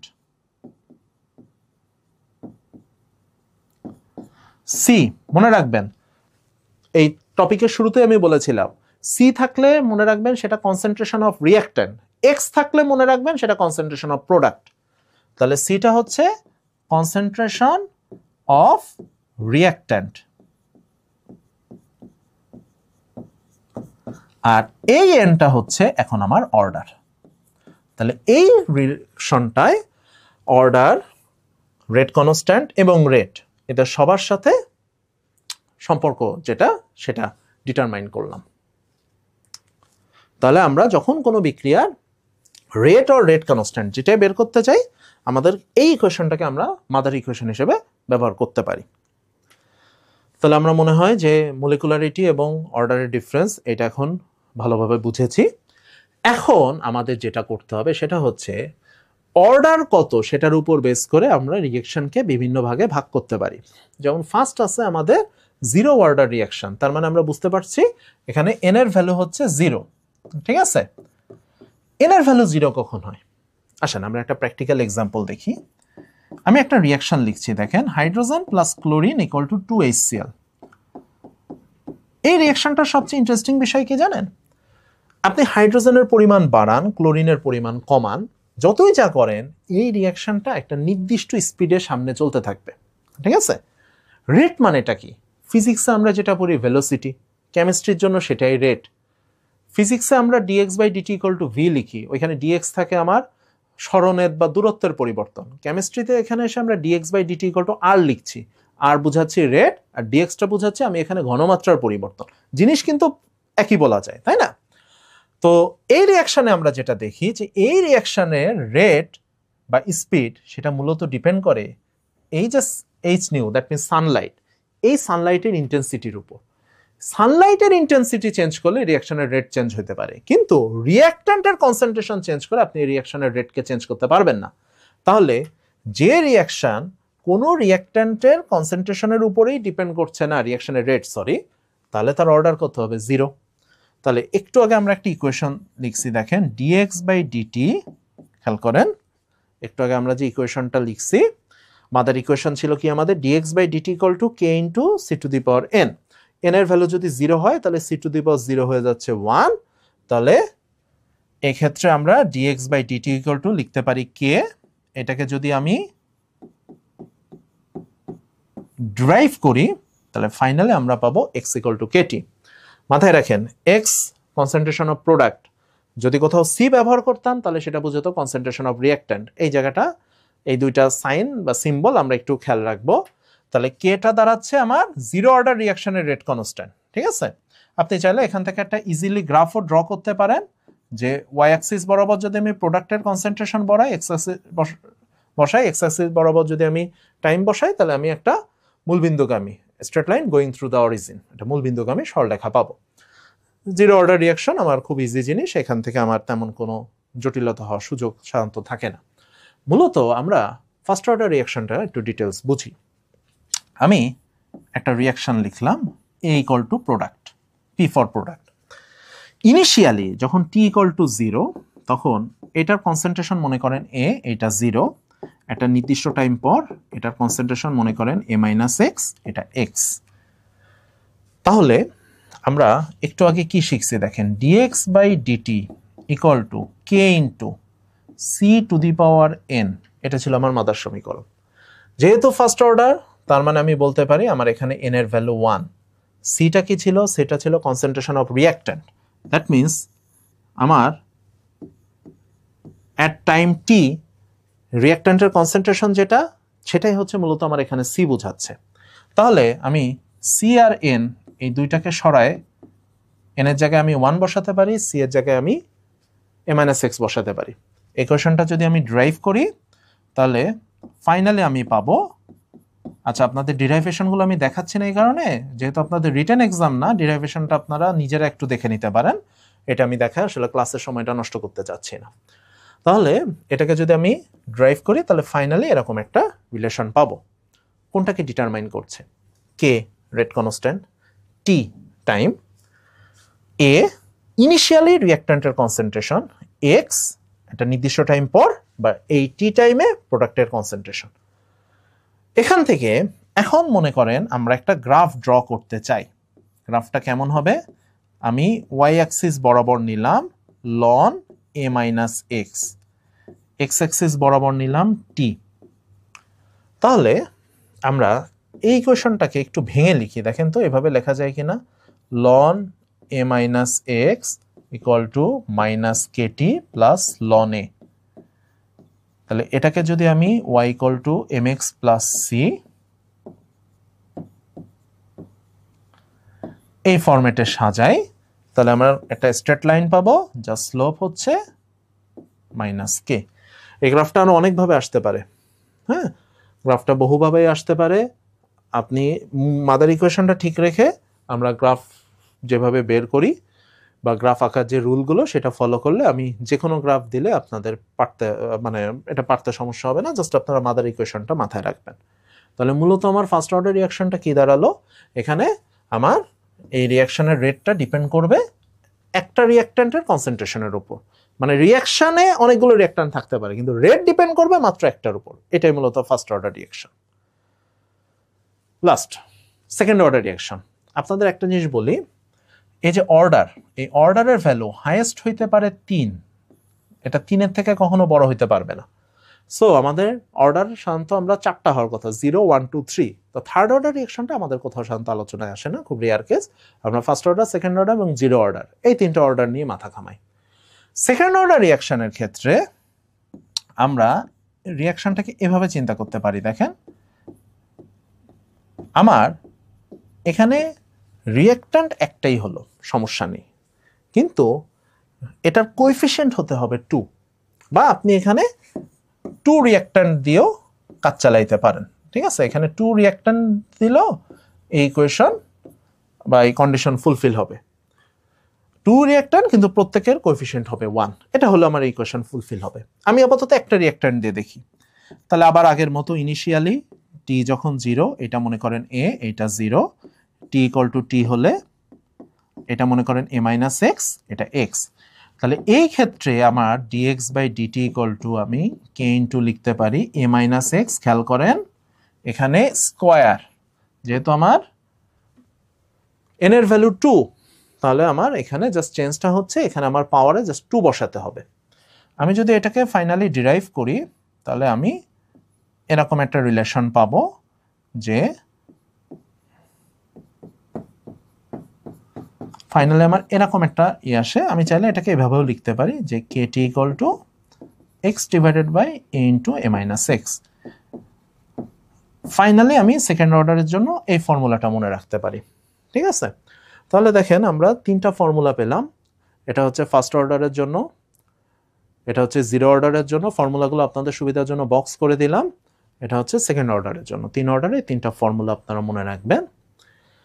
আমাদের এই অর্ডারের পাশাপাশি আমাদের আরেকটা জিনিস গুরুত্বপূর্ণ, হাফ লাইফ। হাফ লাইফটাকে প্রকাশ করা হয় টি হাফ দিয়ে।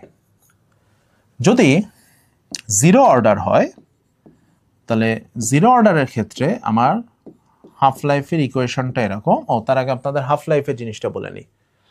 হাফ লাইফের ডেফিনিশনটা হচ্ছে এরকম, when t equal to t half then x equal to a by 2, এটা হচ্ছে হাফ লাইফের ডেফিনিশন। মানে টি হাফকে আপনি হাফ লাইফ বলতে পারবেন কখন, যখন আপনার x এর ভ্যালু a by 2 হবে। তাহলে জিরো অর্ডারের জন্য আমরা একটু জিরো অর্ডারে যদি আবার ব্যাক করি, খেয়াল করেন জিরো অর্ডারের জন্য তাহলে আমার হাফ লাইফটা কি, জাস্ট x এর জায়গায় আমি যদি a by 2 বসাই তখনই আপনার এই টি হাফটা হয়ে যাচ্ছে হাফ লাইফ। ঠিক আছে, তাহলে আমি x এর জায়গায় যদি a by 2 বসাই তাহলে আমার ইকুয়েশনটা ছিল এরকম, দেখেন x ইকুয়াল টু kt, তাহলে t এর জায়গায় আমি t হাফ লিখলাম আর x এর জায়গায় আমি লিখলাম a by 2। তাহলে আমি finally t half equal to লিখতে পারি a by 2k। ওকে, আচ্ছা এটা একটু মুছে দিই। ফার্স্ট অর্ডারের জন্য, ফার্স্ট অর্ডারের জন্য আমার টি হাফের ইকুয়েশনটা হচ্ছে এরকম, ln 2 বাই 0.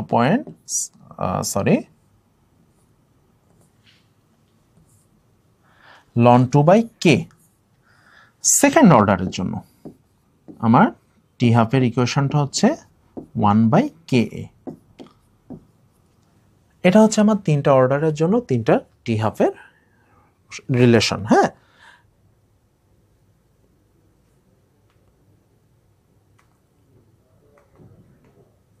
ওকে। এখন আমার এখানে যেটা গুরুত্বপূর্ণ সেটা হলো, এখানে আমরা একটা জিনিস নোটিস করছি কিনা একটু দেখেন। আমার টি হাফের সাথে আমার একটা রিয়াকশানের অর্ডার এবং তার ইনিশিয়াল কনসেন্ট্রেশন, এদের মধ্যে কিন্তু আমার একটা রিলেশন আছে। রিলেশনটা কি দেখেন, আমি জিনিসটাকে যদি এইভাবে লিখি, T half is inversely proportional to a to the power n-1, এই n মিনস অর্ডার, তাহলে কিন্তু আমার খুব একটা ভুল হয় না। আপনি চাইলে তিনটা অর্ডারকে একটা ইকুয়েশন দিয়ে আপনি সাম আপ করতে পারেন, যদিও এটা সাধারণত খুব একটা করা হয় না, বাট চাইলে করা যায়। ঠিক আছে, এইভাবে আপনি হাফ লাইফ এবং ইনিশিয়াল কনসেন্ট্রেশন এবং অর্ডার, এই তিনটার মধ্যে একটা রিলেশন তৈরি করতে পারেন। ওকে, এবার আসেন আমরা কিছু স্পেশাল কেস নিয়ে আলোচনা করব। তার মধ্যে প্রথমটা হচ্ছে সুডো। এটাকে আমরা বাংলায় বলি ছদ্ম। ছদ্মবেশ শব্দটা সবাই শুনছি না? ছদ্মবেশে বেশটা বাদ দিয়ে দিয়ে শুধু ছদ্ম, এটাকে ইংরেজিতে বলা হয় সুডো। এই বিষয়টা কি, এটা আমি এর আগেও বিভিন্ন সময় আলোচনা করছি। সেটা হলো, আপনি খালি চোখে যেটা দেখতেছেন সেটা যদি না হয় তখন আমরা সেটাকে সুডো রিয়াকশন বলি। যেমন আমি একটা এক্সাম্পল দিই, আমি এস্টারের হাইড্রোলাইসিস করতে চাই। আমি এস্টারের সাথে ওয়াটার রিয়াক্ট করালাম, রিয়াক্ট করলে আমি পেলাম অ্যালকোহল পাবো, আমি অ্যালকোহল পাবো আর অ্যাসিড পাবো। মনে হয় এই রিয়াকশনটা আমরা সবাই করছি। এই রিয়াকশনটা কেন বললাম খেয়াল করেন, এখানে আমার রিয়াক্ট্যান্ট দুইটা, তাহলে স্বাভাবিকভাবে আমার এটার অর্ডার মনে হওয়ার কথা 2, কিন্তু এটার অর্ডার হয় 1। অর্ডার 1 কেন হয়? এই যে ওয়াটারটা, এই ওয়াটারটাকে প্রয়োজনের তুলনায় প্রায় 3 থেকে 400 গুণ বেশি পরিমাণে নেওয়া হয়। মানে আপনার যা ওয়াটার লাগবে তার থেকে 300-400 গুণ বেশি ওয়াটার নেওয়া হয়। রিয়াকশনের শুরুতে যে ওয়াটার থাকে, রিয়াকশনের শেষে ওয়াটারের পরিমাণ অলমোস্ট সেম থাকে। সো এই ওয়াটারের কনসেন্ট্রেশন চেঞ্জ করলে এই রিয়াকশনের রেটে কোনো ইম্প্যাক্ট পড়ে না। দ্যাটস ওয়াই রিয়াক্ট্যান্ট দুইটা, কিন্তু রিয়াকশনের রেট ডিপেন্ড করতেছে আপনার শুধু একটার উপরে। এই ক্ষেত্রে আমরা এই ধরনের কেসগুলোকে আমরা বলি সুডো অর্ডার রিয়াকশন। দেখলে মনে হচ্ছে 2, আসলে 1। ওকে, এবার আসেন আমাদের কিছু মানে স্পেশাল রিয়াকশন আছে, সেই রিয়াকশনগুলো আমরা একটু যদি দেখি। যেমন এখানে মনে করেন, আমি এই অ্যারোটা একটু এদিকে নিয়ে আসি, এখানে মনে করেন আমি পরপর দুইটা রিয়াকশন নিয়ে কাজ করতে চাই। এখানে আমার রেট কনস্ট্যান্ট মনে করেন K1, যখন A থেকে B হচ্ছে, যখন B থেকে C হচ্ছে তখন আমার রেট কনস্ট্যান্ট মনে করেন K2। তাহলে আমি এই রিয়াকশনটার জন্য আমি, অর্থাৎ B এর কনসেন্ট্রেশন বের করার সময় আমি রিয়াকশনের রেটটাকে এই ফর্মুলা অনুসারে লিখতে পারি। ঠিক আছে, এই ধরনের রিয়াকশনকে আমরা বলি হচ্ছে কনজিকিউটিভ রিয়াকশন, যেখানে আমার একই সাথে একাধিক রিয়াকশন চলমান থাকবে। Next, parallel reaction. প্যারালাল রিয়াকশনটা কেমন? মনে করেন আমি এ থেকে একবার বি বানাচ্ছি আর একবার সি বানাচ্ছি। এইটার রেট কনস্ট্যান্ট মনে করেন K1, এটার রেট কনস্ট্যান্ট মনে করেন K2। সেক্ষেত্রে আমি একটা রিলেশন লিখতে পারি যে এ থেকে বি হওয়ার রেট মনে করেন R1, এ থেকে সি হওয়ার রেট মনে করেন R2। তাহলে R1/R2 ইকুয়াল টু আমি লিখতে পারি K1/K2। এই ধরনের রিলেশনকে বা এই ধরনের রিয়াকশনকে বলা হয় প্যারালাল রিয়াকশন। থার্ড যেটা, এটা খুব ইন্টারেস্টিং। এটাকে বলা হয় যে কোনো একটা ফার্স্ট অর্ডার রিয়াকশন, তাকে অন্য একটা রিয়াকশন দিয়ে আমরা মানে বাধা দেওয়ার বা অপোজ করার চেষ্টা করছি। ধরেন আমরা একটা খুব পরিচিত একটা জৈব যৌগের বিক্রিয়া নিয়ে আসি। মনে করেন অ্যামোনিয়াম সায়ানেট থেকে ইউরিয়া বানাবেন। এই রিয়াকশনটা আমরা মেবি অনেক সবাই জানি, কারণ এইটাই ছিল ফার্স্ট অর্গানিক রিয়াকশন পৃথিবীতে। তো এই রিয়াকশনটা দুইটা রেট হচ্ছে। একটা হচ্ছে রিয়াকশনটা যখন অ্যামোনিয়াম সায়ানেট থেকে ইউরিয়া হয় তখন সেটা রেট মনে করেন কেএফ, রেট কনস্ট্যান্ট সরি। আর এই ইউরিয়া অনেক সময় অ্যামোনিয়াম সায়ানেটকে তৈরি মানে ইউরিয়াই আবার অ্যামোনিয়াম সায়ানেটকে সামনের দিকে আগাতে বাধা দেয়। এই কেবিটা মূলত হচ্ছে অপোজিং রিয়াকশনের রেট, ঠিক আছে? কেবিটা মূলত আমরা বুঝছি কেবিটা এই রিয়াকশনটাকে অপোজ করছে। সেক্ষেত্রে মনে করেন ইনিশিয়ালি আপনার অ্যামোনিয়াম সায়ানেট ছিল A0, এটা ছিল 0 at equilibrium or at t equal to t, এটা t ইকুয়াল টু 0, এটা t equal to t। At ইকুইলিব্রিয়ামে আমরা এটা লিখতে পারি A0 মাইনাস x, এটা x। তাহলে কেএফ আর কেবির মধ্যে রিলেশন হবে এইটা। এক্সটা কি? এক্সটা হচ্ছে concentration of product after time T, আর A0টা হচ্ছে ইনিশিয়াল কনসেন্ট্রেশন অফ রিঅ্যাক্ট্যান্ট, ঠিক আছে? তাহলে এই তিনটা রিয়াকশনকে আমরা বলি সাইমুলটেনিয়াস রিয়াকশন। এই তিনটা রিয়াকশন নর্মাল রুলের সাথে এখানে আমাদের কিছু স্পেশাল রুল এটা ফলো করে। এখন আমরা চলে আসি আরেকটা টপিক, সেটা হচ্ছে অ্যাক্টিভেশন এনার্জি। অ্যাক্টিভেশন এনার্জির ক্ষেত্রে আমাদের একটা জিনিসটা দেখেন, আমরা এই গ্রাফ থেকে ইজিলি বুঝাতে পারি। যখন কোনো মলিকুল রিয়াকশনে পার্টিসিপেট করে, তখন একটা রিয়াকশনে একটা রিয়াক্ট্যান্টের 100টা মলিকুল ধরেন পার্টিসিপেট করলো, 100টাই যে প্রোডাক্টে কনভার্ট হবে এটা কিন্তু কোনো গ্যারান্টি নেই। 100টার মধ্যে হয়তো 70টা হলো, 30টা হলো না। এই ধরনের কেসগুলোকে বা এই ধরনের ক্ষেত্রে আমরা একটা টার্ম দিয়ে জিনিসটাকে সুন্দর মতো এক্সপ্লেইন করতে পারি, তার নাম হচ্ছে অ্যাক্টিভেশন এনার্জি। অ্যাক্টিভেশন এনার্জিটা আমরা খালি বাংলায় বলি একটা দেয়ালের মতো। মনে করেন এইটা আমার একটা দেয়াল, আপনার এগুলো হচ্ছে আমার রিঅ্যাক্ট্যান্টের মলিকুল, এটা হচ্ছে আমার প্রোডাক্টের মলিকুল। এই রিঅ্যাক্ট্যান্টের মলিকুলকে প্রোডাক্ট পর্যন্ত পৌঁছাতে হলে এই দেয়ালটা টপকাতে হবে। যারা টপকাতে পারবে তারা এই প্রোডাক্টে কনভার্ট হবে, যারা পারবে না তারা হবে না। That's our issue. তো এই গ্রাফটা দিয়ে আমরা কি বুঝি খেয়াল করেন, এটাকে আমরা মনে করি ইআর, এটা হচ্ছে রিঅ্যাক্ট্যান্টের অ্যাভারেজ এনার্জি, আর এই এনার্জিটাকে আমরা মনে করি ইপি। তাহলে আমরা আগের দিন ডেল এইচ এর ডেফিনেশন ছিলাম না, তাহলে আমরা জানি কি, দেখেন del H equal to EP minus ER. খেয়াল করেন এক্ষেত্রে ইআর বড়, ইপি ছোট, তাহলে ডেল এইচটা হচ্ছে নেগেটিভ। দ্যাটস ওয়াই আমরা এই বিক্রিয়াটাকে বলতেছি এক্সোথার্মিক বা তাপোৎপাদী বিক্রিয়া। এক্ষেত্রে দেখেন আমার ইপিটা হয়ে যাচ্ছে বড়, ইআরটা হয়ে যাচ্ছে ছোট, তখন আমরা এটাকে বলছি, তখন আমার ডেল এইচ আসছে পজিটিভ, তখন আমরা এটাকে বলছি এন্ডোথার্মিক বা তাপহারী বিক্রিয়া। আর অ্যাক্টিভেশন এনার্জির বিষয়টা কি, আপনার এই এনার্জিটাকে আপনি মনে করেন ইএক্স। ইএক্সটা হচ্ছে আপনার সেই দেয়াল, আপনার রিঅ্যাক্ট্যান্টের ইআর পরিমাণ এনার্জি আছে, তাহলে আপনার এই দেয়ালটাকে টপকানোর জন্য কতটুকু এনার্জি অ্যাচিভ করতে হবে? এই যে অ্যারো দিয়ে এই মাথা থেকে এই মাথা এতখানি এনার্জি অ্যাচিভ করলে আপনি দেয়ালটাকে টপকাইতে পারবেন।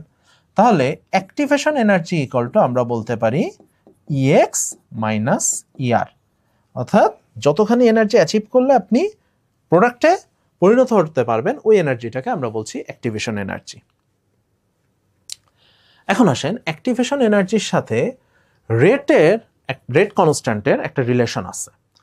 এই রিলেশনটাকে আমরা যেই ইকুয়েশন দিয়ে ড্রাইভ করি সেটার নাম হচ্ছে আরহেনিয়াস ইকুয়েশন। খেয়াল করেন এই ইকুয়েশনটার আমি যদি বোথ সাইডে লন নিই, তাহলে আমি দেখেন তো এভাবে লিখতে পারি না, ln K equal to ln A minus EA by RT. আমরা উপরের ফরম্যাটের থেকে এই ফরম্যাটে বেশি মনে রাখি, ঠিক আছে? চাইলে আমরা এখান থেকে একটা গ্রাফও ড্রাইভ করতে পারি।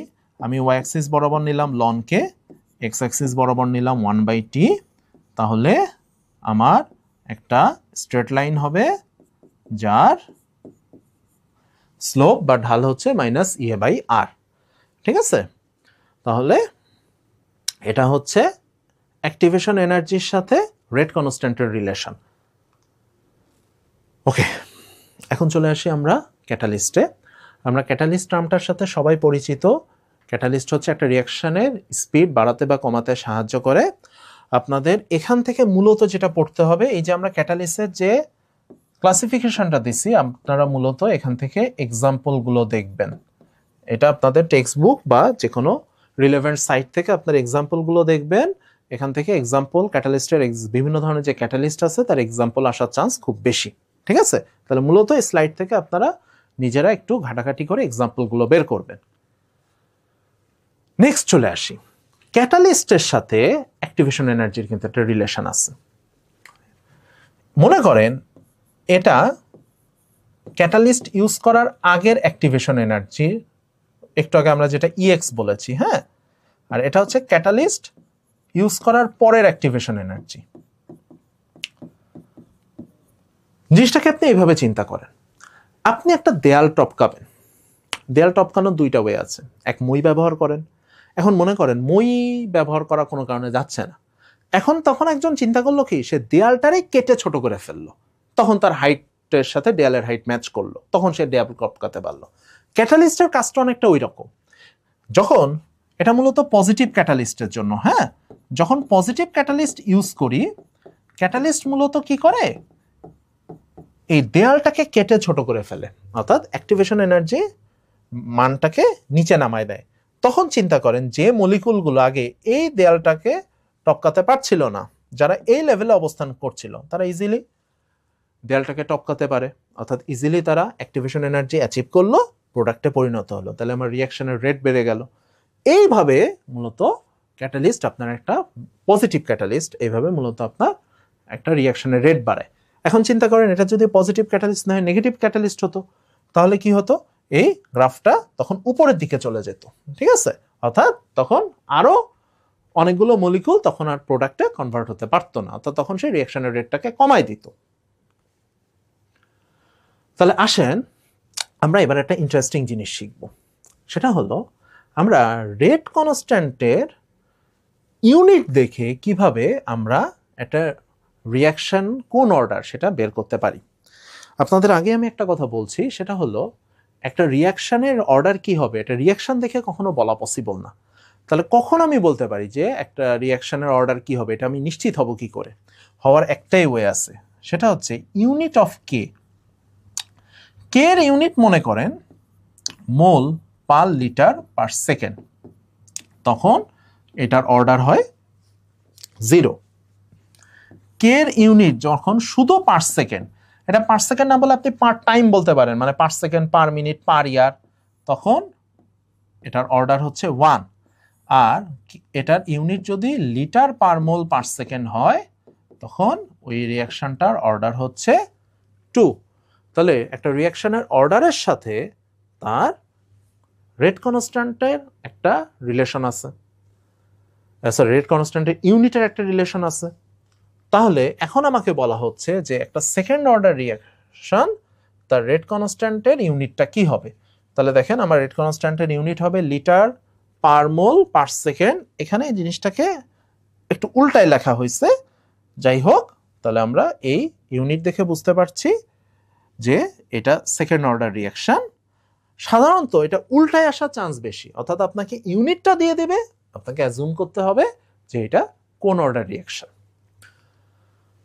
তাহলে আমরা আমাদের দুইটা পার্ট শেষ করলাম, এখন আমরা আমাদের থার্ড পার্টে আসি।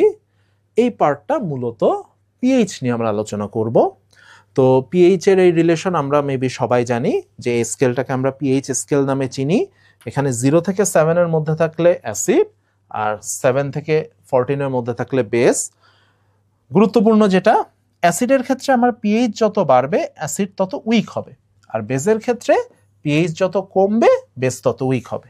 এটা আমরা অনেক ছোটবেলা থেকেই পড়ে আসছি। এখন আমাদের পিএইচ থেকে ম্যাথ আসার চান্সটা কিন্তু খুব বেশি, কারণ পিএইচ এর ম্যাথ যদি ওইভাবে মান দেওয়া হয় তাহলে ক্যালকুলেটর ছাড়া খুব ফাস্ট করা যায়। যেমন আমরা এখানে একটা ম্যাথ দিয়েছি, সেটা হলো 4% NaOH এর পিএইচ বের করতে হবে। আপনাদের এখানে একটা জিনিস বলে রাখি, এইখানে আমরা বলে দিই বা না বলে দিই, এই H+ বা OH- এর কনসেন্ট্রেশনের ইউনিট হবে মোলারিটি। এটা অন্য কোনো ইউনিটে থাকলে হবে না। হবে না বলতে, অন্য কোনো ইউনিটে থাকলে আপনার কনসেন্ট্রেশনকে আগে মোলারিটিতে আনতে হবে, তারপর আপনি অঙ্ক করবেন। তাই যদি হয় তাহলে আমার দেখেন এখানে ইউনিট আছে পার্সেন্টেজ। পার্সেন্টেজ ইটসেলফ কনসেন্ট্রেশনের একটা ইউনিট। এখন যদি পার্সেন্টেজের পর কিছু না থাকে, আমি একটু 4টাকে মুছে দিই।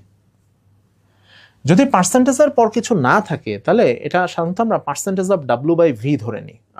পার্সেন্টেজের পর W by V, W by W দুই ধরনের টার্ম ইউজ করা হয়। কিছু না থাকলে সাধারণত এটা percentage of W by V ধরে নেবেন। এখন আমি আপনাদের একটা শর্টকাট টেকনিক শিখাই, এটা এমসিকিউর জন্য খুব কাজের। পার্সেন্টেজ থেকে আপনি যদি মোলারিটিতে যেতে চান, percentage of W by V থেকে আপনি যদি মোলারিটিতে যেতে চান, তাহলে আপনার ইজিয়েস্ট ওয়ে হচ্ছে আপনি 10 দিয়ে মাল্টিপ্লাই করবেন, আর এই এমটা হচ্ছে মলিকুলার মাস, বাংলায় আমরা যেটাকে বলি আণবিক ভর, আণবিক ভর দিয়ে ডিভাইড করবেন। ঠিক আছে, তাহলে আমার দরকার NaOH এর কনসেন্ট্রেশন। তাহলে কনসেন্ট্রেশন অফ NaOH আমার কি কাজে লাগবে? আমি OH মাইনাসের কনসেন্ট্রেশন পেলে তখন আমি পিএইচ বের করতে পারবো। একটা NaOH একটাই OH দেয়, তাহলে NaOH এর যেটা কনসেন্ট্রেশন সেটাই আমার OH মাইনাসের কনসেন্ট্রেশন হবে। এখন দেখেন আমি এখানে 4 আছে, তাহলে আমি কি করব দেখেন, আমি 4কে প্রথমত গুণ দিব 10 দিয়ে, তাহলে আমি 4কে গুণ দিলাম 10 দিয়ে। দেন আমি আণবিক ভর, NaOH এর আণবিক ভর কত? 40, তাহলে আমি m দিয়ে অর্থাৎ 40 দিয়ে ডিভাইড করলাম। 40 কাটাকাটি হয়ে গেল, আমার আসলো log 1। log 1 এর ভ্যালু মেবি আমরা সবাই জানি, log 1 ইকুয়াল টু 0। খেয়াল রাখবেন POH 0 পাইছি, তাহলে pH কিন্তু 14। অনেক সময় আমরা POH বের করে ওইটাই দ্বারা গায়ে দিই, তাড়াহুড়াই খেয়াল করি না। ক্ষার হলে ফার্স্টে POH বের করি, তারপরে আমরা pH এ যাই, আর অ্যাসিড হলে এটা সরাসরি pH বেরোতো। তো মূল কথা হচ্ছে আমি যখন pH বা POH বের করব তখন আমার ফার্স্ট অফ অল আমার কনসেন্ট্রেশনের ইউনিট মোলারিটি হবে। যদি মোলারিটিতে না থাকে সেটা মোলারিটিতে কনভার্ট করতে হবে। আর এই ম্যাথগুলোতে আপনাকে মান এমনভাবে দেওয়া হবে যাতে সেটা ক্যালকুলেটর ছাড়া করা যায়। সো পিএইচ এর ম্যাথগুলো অবশ্যই আপনারা একটা ফার্স্ট প্রায়োরিটি দিবেন। নেক্সট, অসওয়াল্ড ডাইলিউশন ল। আমরা সরাসরি এই ফর্মুলাটা ব্যবহার করতে পারি বেসিক্যালি স্ট্রং অ্যাসিডের জন্য। স্ট্রং অ্যাসিডের ক্ষেত্রে আমরা ধরে নিই যে স্ট্রং অ্যাসিড সম্পূর্ণরূপে আয়নিত হয়, কমপ্লিটলি আয়নাইজড হওয়ার কারণে এটা যা কনসেন্ট্রেশন OH মাইনাসের কনসেন্ট্রেশন সমান। এটা স্ট্রং অ্যাসিডের ক্ষেত্রে বা স্ট্রং বেজের ক্ষেত্রে আমরা জানি। কিন্তু অ্যাসিড আর বেস এটা যদি উইক হয় তখন আমরা আগের ফর্মুলাটা সরাসরি কাজ করতে পারবো না, তখন আমাদের অসওয়াল্ড ডাইলিউশন লর হেল্প নিতে হবে। অসওয়াল্ড ডাইলিউশন ল মূলত বলছে Ka equal to alpha square C. কোনটা কি? সি হচ্ছে কনসেন্ট্রেশন, সিটা হচ্ছে কনসেন্ট্রেশন, আলফাটা হচ্ছে ডিগ্রি অফ ডিসোসিয়েশন, আর অনলি কে এটাকে আমরা ডিসোসিয়েশন কনস্ট্যান্ট বলতে পারি। ঠিক আছে, মূলত এই তাহলে এই মানে স্টেটমেন্টটাকে আমরা যদি ইকুয়েশনে কনভার্ট করি তাহলে আমরা এই ইকুয়েশনটা পাবো। এটা এই ইকুয়েশনটা অ্যাসিডের জন্য অ্যাপ্লিকেবল। আপনি যদি সেম ইকুয়েশন ক্ষারের জন্য বেসের জন্য ব্যবহার করতে চান তাহলে জাস্ট কে এর জায়গায় কেবি করে দিবেন। কে এটা হচ্ছে ডিসোসিয়েশন কনস্ট্যান্ট ফর অ্যাসিড, আর কেবিটা হচ্ছে জাস্ট এই বিটা তখন আপনার বেস বোঝাবে। অর্থাৎ একই ইকুয়েশন অ্যাসিডের জন্য ইউজ করতে পারবো, ক্ষারের জন্য ইউজ করতে পারবো।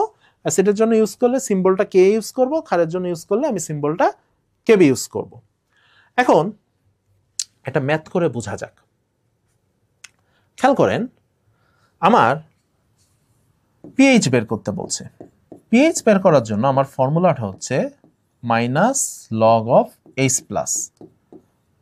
প্রবলেমটা কোথায়? এটা যদি একটা স্ট্রং অ্যাসিড হতো আমি নিশ্চিন্তে এইচ প্লাসের জায়গায় 0.1 বসাই দিতে পারতাম। এখন পারছি না কেন? কারণ এই অ্যাসিডটা উইক অ্যাসিড। সো আমি জানি না আসলে যে অ্যাসিডটা থেকে আমি কতটুকু এইচ প্লাস পাবো। এইটা বের করার জন্য আমাকে এই কে এর ভ্যালুটার হেল্প নিতে হবে। আমরা বেসিক্যালি দুইটা ফর্মুলা মনে রাখবো, একটা K equal to alpha square C, আরেকটা হচ্ছে H plus equal to alpha C. Same formula আপনি বেসের জন্য অ্যাপ্লাই করতে পারবেন, তখন কে এর জায়গায় কেবি লিখবেন, এইচ প্লাসের জায়গায় ওএইচ মাইনাস লিখলেন। আমি শুধু অ্যাসিডের জন্য দেখাচ্ছি। আপনি এখান থেকে থার্ড একটা ফর্মুলা বের করি, এই দুইটা হচ্ছে আমার মাদার ফর্মুলা, ঠিক আছে? এখন আসেন আপনি ইকুয়েশনটাকে, সেকেন্ড ইকুয়েশনটাকে আপনি বোথ সাইড স্কোয়ার করেন, তাহলে এই যে আলফা স্কোয়ার সি স্কোয়ার, এটাকে আমি এভাবে লিখতে পারি না, alpha square C into C. Then first ইকুয়েশনের হেল্প নিয়ে আমি এভাবে লিখতে পারি না, কে ইন্টু সি। তাহলে আমি এইচ প্লাস ইকুয়াল টু দেখেন পেলাম root over K into C. এটা হচ্ছে আমার একটা থার্ড ফর্মুলা। আপনি তিনটাই আপনার সেম ফর্মুলা, আপনি যে কোনো ফর্মুলা থেকে যে কোনো ফর্মুলা ডিরাইভ করতে পারেন। আপনি যখন ম্যাথ করবেন তখন আপনি কোন ফর্মুলাটা আপনার জন্য ইজিয়ার হয় আপনি সেটাকে প্রিফার করবেন। যেমন আমার এখানে ভ্যালু দেওয়া আছে কে আর সি, আমি তাহলে থার্ড ফর্মুলাটাকে প্রিফার করলাম। তাহলে এইচ প্লাস ইকুয়াল টু আমি লিখতে পারি root over K means 10⁻⁻5, C means 0.1, multiply করলে আমি পাচ্ছি 10⁻³ দ্যাট মিনস আমরা জানি লগের ক্ষেত্রে পাওয়ার বাইরে চলে আসে, লগ 10 মানে লগের বেজ আর ভ্যালু মিলে গেলে এটা 1 হয়ে যায়, তাহলে আমি পিএইচ ইকুয়াল টু পেলাম 3। এই দুইটা ম্যাথ করানোর আপনাদের জন্য আমার উদ্দেশ্যটা হচ্ছে যে পিএইচ থেকে ম্যাথ আসার চান্স খুবই বেশি। এটা ক্যালকুলেটর থাকলেও দেওয়া যেমন যায়, ক্যালকুলেটর না থাকলেও দেওয়া যায়, মানে মানগুলো এমনভাবে দেওয়া হবে আপনি ক্যালকুলেটর ছাড়াও ইজিলি করতে পারবেন। সো পিএইচ এর ম্যাথগুলোকে আপনারা অবশ্যই ফার্স্ট প্রায়োরিটি দিবেন। এবার চলে আসি কে, কেবি এবং কেডাব্লু। কেডাব্লুটা কি? কেডাব্লুকে আমরা এক কথায় বলি আয়নিক প্রোডাক্ট অফ ওয়াটার, ঠিক আছে? এক কথায় কেডাব্লুকে বলা হয় আয়নিক প্রোডাক্ট অফ ওয়াটার। এই তিনটার মধ্যে আমার একটা রিলেশন আছে, সেটা হলো কেডাব্লু ইকুয়াল টু কে ইন্টু কেবি। তবে এই কে ইন্টু কেবিটা সবার জন্য অ্যাপ্লিকেবল হবে না, এটা আমরা কনজুগেটেড অ্যাসিড অ্যান্ড বেস এদের বেলায় আমরা কেবল এই ফর্মুলাটা লিখতে পারি। কনজুগেট অ্যাসিড বেস, আমাদের অ্যাসিড বেজের একটা লেকচার আছে, ওই লেকচারে আমরা পড়বো, আমি এখন এটা ডিটেলস ব্যাখ্যায় গেলাম না। আপনার যেটা মনে রাখতে হবে, এটা খুব গুরুত্বপূর্ণ, at 25 degree Celsius কেডাব্লু equal to 1 into 10⁻⁻14। এই ভ্যালুটা আপনারা অবশ্যই মনে রাখবেন। মূলত এই ভ্যালুটা থেকে আমরা pH plus pOH equal to 14 এই ফর্মুলাটা কিন্তু জেনারেট করতাম। চলে আসি বাফার সলিউশনে। বাফার সলিউশনটা কি? যে সলিউশনে আপনি খুব অল্প অ্যামাউন্ট অ্যাসিড বা বেস যদি যোগ করেন তাহলে তার পিএইচ এর কোনো সিগনিফিক্যান্ট কোনো চেঞ্জ হয় না। অর্থাৎ বাফার সলিউশনটা এমন একটা সলিউশন যেটার পিএইচ কনস্ট্যান্ট রাখার আমার একটা মেকানিজম আছে সেখানে। বাফার সলিউশন দুই প্রকার, একটা অ্যাসিডিক, একটা বেসিক। অ্যাসিডিক বাফারের ক্ষেত্রে আপনি মনে রাখবেন আপনার দুইটা জিনিস নিয়ে মিক্সচার হবে, একটা হচ্ছে উইক অ্যাসিড আর একটা হচ্ছে স্ট্রং সল্ট। অনুরূপভাবে আপনার যখন বেসিক বাফার হবে তখন আপনার মিক্সচারটা হবে এরকম, week base plus strong salt. তাই যদি হয় তাহলে আপনাদের একটা মনে রাখার সহজ টেকনিক বলে দিই। যখন আপনার অ্যাসিডিক বাফার তখন খেয়াল করেন অ্যাসিডটা উইক, যখন আপনার বেসিক বাফার তখন আপনি মনে করেন বেসটা উইক। অর্থাৎ যেটা উইক হবে তার নামে বাফারটার নাম হবে, আর স্ট্রং সল্ট দুইটাতেই আমার কিন্তু কমন আছে। এখন আপনার একটা এক্সাম্পল দেখে আপনি কিভাবে বুঝবেন এটা একটা বাফার কিনা খেয়াল রাখেন। মনে করেন আমি একটা অ্যাসিডিক বাফারের এক্সাম্পল দিলাম এইটা, আর একটা বেসিক বাফারের এক্সাম্পল দিলাম এইটা।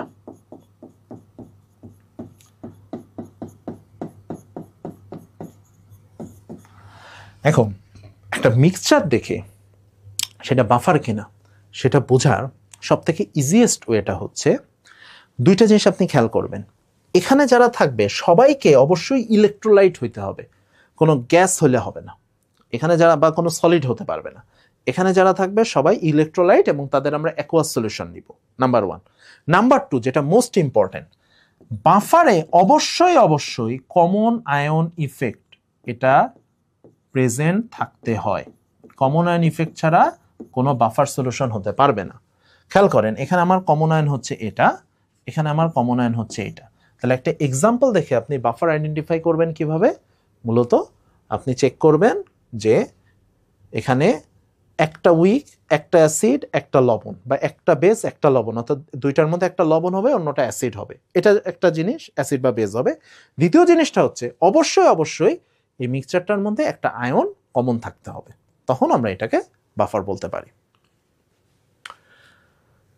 এবার আসেন বাফারের যে মেকানিজমটা, সেই বাফার মেকানিজম হচ্ছে একটা বাফারের মধ্যে আপনি যখন অল্প পরিমাণ H+ বা অল্প পরিমাণ OH- যোগ করেন, তখন সে তার পিএইচকে কনস্ট্যান্ট রাখা একটা টেকনিক অ্যাপ্লাই করে।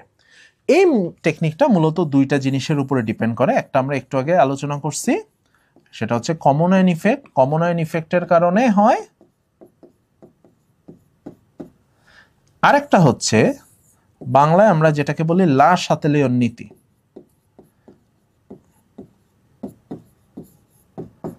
অর্থাৎ কমন আয়ন ইফেক্ট এবং লা শাতেলিয়ন নীতি, এই দুইটা মেকানিজম অ্যাপ্লাই করে আমরা বাফারের মেকানিজমটা ব্যাখ্যা করতে পারি। ঠিক আছে, নেক্সট চলে আসি বাফারের ইকুয়েশন। বাফারের ইকুয়েশনটাকে আমরা হেন্ডারসন-হ্যাসেলবাখ ইকুয়েশন নামে চিনি। যদি আপনার এটা অ্যাসিডিক বাফার হয়, তাহলে আপনি ইকুয়েশনটাকে লিখতে পারেন এভাবে: pH equal to pK plus log of, মনে রাখবেন উপরে যাবে সল্ট, নিচে আসবে অ্যাসিড। যখন অ্যাসিডিক বাফার, অ্যাসিড থাকবে নিচে। সেম ইকুয়েশনটা আমি একটু বেসিক বাফারের জন্য ট্রান্সফার করি। একটা মনে রাখলে আর একটা ইজিলি মনে রাখতে পারবেন। পিএইচ এর জায়গায় আপনি লেখেন পিওএইচ, পিকে এর জায়গায় আপনি লেখেন পিকেবি, আর অ্যাসিডের জায়গায় আপনি লেখেন বেস।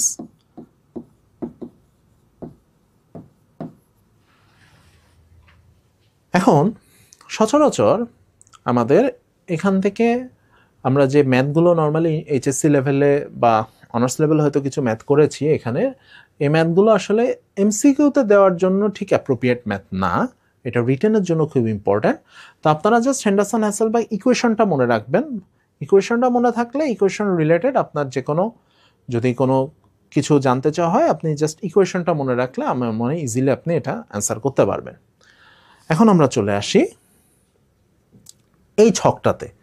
এই চার্টটা কিন্তু খুব গুরুত্বপূর্ণ। আমাদের বডির বিভিন্ন যে পার্টস বা বডির সাথে রিলেটেড এই পিএইচ এর ভ্যালুগুলো আমাদের বিভিন্ন সময় বিভিন্ন পরীক্ষায় আসে। এই ভ্যালুগুলো আসলে এটা বই টু বই একটু ভ্যারি করবে, এটা সবসময় এটা অ্যাপ্রোপ্রিয়েট এরকম হবে না। আপনারা মোটামুটি টেক্সট বই, অর্থাৎ এইচএসসি যে টেক্সট বই, এই টেক্সট বইটাকে আপনারা প্রাধান্য দিবেন এই বিভিন্ন ভ্যালুগুলো মনে রাখার ক্ষেত্রে। ঠিক আছে, আমরা এইচএসসি যে কেমিস্ট্রি বইটা পড়ছি, কেমিস্ট্রি বইটা পড়ে এসেছি, ওই বইটাকে আপনারা সবসময় প্রাধান্য দিবেন। এখন আমরা চলে আসি আমাদের আজকের ফোর্থ পার্টে, সেটা হলো আমরা কন্ডাক্টেন্স পড়বো এবার। কারণ কন্ডাক্টেন্স পড়তে গেলে আমার সবার আগে ইলেকট্রোলাইটিক সেল এটা সম্পর্কে একটু জানতে হবে, কারণ কন্ডাক্টেন্সটা মূলত আমার ইলেকট্রোলাইটিক সেলের সাথে রিলেটেড। আমরা এর আগের লেকচারে আমরা গ্যালভানিক সেল পড়েছিলাম। গ্যালভানিক সেল আর ইলেকট্রোলাইটিক সেলের মেইন পার্থক্যটা হচ্ছে ইলেকট্রোলাইটিক সেলে আমার ইলেকট্রিক্যাল এনার্জিকে আমরা কেমিক্যাল এনার্জিতে কনভার্ট করি। গ্যালভানিক সেলে করেছিলাম উল্টোটা, তো এখানে আমরা কেমিক্যাল এনার্জিকে ইলেকট্রিক্যাল এনার্জিতে কনভার্ট করেছিলাম। এখানে আমার সব থেকে গুরুত্বপূর্ণ যেটা, সেটা হলো এখানে আমার একটা ব্যাটারি থাকতে হবে। ঠিক আছে, এই ব্যাটারির পজিটিভ যে সাইড, তার সাথে যেটা কানেক্টেড থাকবে সেটাকে আমরা বলবো অ্যানোড। অর্থাৎ এখানে আমার অ্যানোড হচ্ছে পজিটিভ, ক্যাথোড হচ্ছে নেগেটিভ। ওকে, তাহলে ইলেকট্রোলাইটিক সেলের ক্ষেত্রে আমার দুইটা জিনিস, এখানে আমার ইলেকট্রিক্যাল এনার্জি কেমিক্যাল এনার্জিতে কনভার্ট হচ্ছে। এখানে আমার আগের মতোই একটা ইলেকট্রোড থাকবে, তবে একটা মেজর পার্থক্য আপনারা খেয়াল করছেন কি না, গ্যালভানিক সেলে আপনার কন্টেইনার হয়তো দুইটা বা ইলেকট্রোলাইটস হয়তো দুইটা। ইলেকট্রোলাইটিক সেলে আমার ইলেকট্রোলাইট একটাই হয়, কিন্তু এখানে আপনার অ্যানোডটা, আমার গ্যালভানিক সেলে অ্যানোড যেটা ছিল মাইনাস, ইলেকট্রোলাইট সেলে কিন্তু অ্যানোডটা আপনার হয়ে যাবে প্লাস। ঠিক আছে, আর এখানে আমার একটা জায়গায় কিন্তু, আমি আগের লেকচারেও বলেছিলাম, একটা জায়গায় কিন্তু আপনি মিল সবসময় পাবেন, যে অ্যানোডে আপনার সবসময় অক্সিডেশন হবে এবং ক্যাথোডে আপনার সবসময় রিডাকশন হবে। এই জায়গাটা আপনি কিন্তু মাথায় রাখবেন, ঠিক আছে? চলে আসি কন্ডাক্টেন্স। কন্ডাক্টেন্সের বিষয়টা কি? মনে করেন এই যে দুইটা সেল, এই দুইটা সেলের মধ্যে আপনার ডিস্টেন্সটা হচ্ছে এক্স, ওকে? আর যে কোনো একটা সেলের সারফেস এরিয়াকে আপনি ধরেন এ। তাহলে আমরা কি দেখেন তো, আমরা এরকম একটা কি ফর্মুলা কখনো পড়েছি কিনা, সেটা হলো এইটাকে আমরা বলি হচ্ছে স্পেসিফিক রেজিস্টিভিটি। এটাকে আমরা সাধারণত রো দিয়ে ডিনোট করি, okay? Specific resistivity equal to RA/X। আমরা এটা রেজিস্ট্যান্সের যে ফর্মুলা সেখানে পড়েছিলাম যে আমার এই আরটা হচ্ছে রেজিস্ট্যান্স,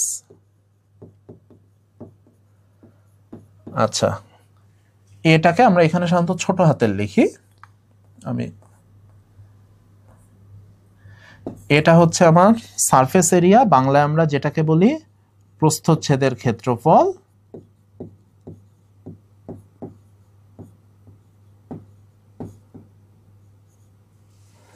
ঠিক আছে? আর এক্সটাকে আমরা যেটা নর্মালি আমরা জানি লেন্থ, এখানে আমরা মূলত আসলে ডিস্টেন্স বোঝাচ্ছি, ঠিক আছে? এখন আমি এটাকে উল্টায় লিখতে চাই। উল্টায় যদি আমরা লিখি তাহলে আমরা জিনিসটাকে এভাবে লিখতে পারি,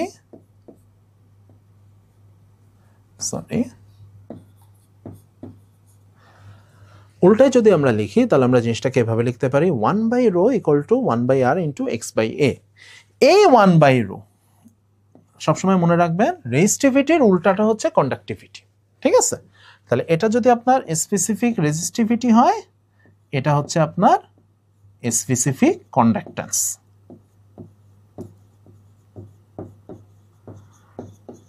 ঠিক আছে? তাহলে স্পেসিফিক কন্ডাক্ট্যান্স, এটার ইউনিটটা কি হবে খেয়াল করেন, রো। আর মিন্স রেজিস্ট্যান্স, রেজিস্ট্যান্সের ইউনিট আমরা জানি এক্স, ঠিক আছে? এই ওহম। তাহলে এটার ইউনিট আমি লিখতে পারি পার ওহম। এটার ইউনিট যদি আমি সেন্টিমিটারে ধরি তাহলে x/a, এটার ইউনিট দাঁড়াচ্ছে পার সেন্টিমিটার, ওকে? আর এই যে x/a এরও কিন্তু একটা নাম আছে, এটাকে বলা হয় সেল কনস্ট্যান্ট। তাহলে দেখেন এখানে আমরা কি পেলাম, আমার একটা ইলেকট্রোলাইটিক সেল আছে। ইলেকট্রোলাইটিক সেলের দুইটা ইলেকট্রোডের মধ্যে ডিস্টেন্সটা হচ্ছে এক্স। আর যে কোনো একটা ইলেকট্রোড তার সারফেস এরিয়া বা প্রস্থচ্ছেদের ক্ষেত্রফল আমি ধরলাম এ। তাহলে আমরা রেজিস্ট্যান্সের যে ফর্মুলা জানি সেখান থেকে আমি লিখতে পারি ρ = RA/X। এখান থেকে আমরা 1/ρ = লিখতে পারি 1/r × x/a। এই 1/ρ এটাকেই আমরা বলতেছি স্পেসিফিক কন্ডাক্ট্যান্স, বা এটাকে আমরা কন্ডাক্ট্যান্স বলছি। এখন আসেন, আমাদের দুই ধরনের কন্ডাক্ট্যান্স আছে, একটা হচ্ছে স্পেসিফিক কন্ডাক্ট্যান্স আর একটা হচ্ছে ইকুইভ্যালেন্ট কন্ডাক্ট্যান্স। স্পেসিফিক কন্ডাক্ট্যান্সের ক্ষেত্রে খেয়াল করেন, স্পেসিফিক কন্ডাক্ট্যান্সের ক্ষেত্রে আমার ফর্মুলাটা হচ্ছে এটা, যেটা আমরা অলরেডি প্রুফ করছি। তাহলে স্পেসিফিক কন্ডাক্ট্যান্স এইটাকে আমরা এই ফর্মুলা দিয়ে লিখতে পারি 1/r ×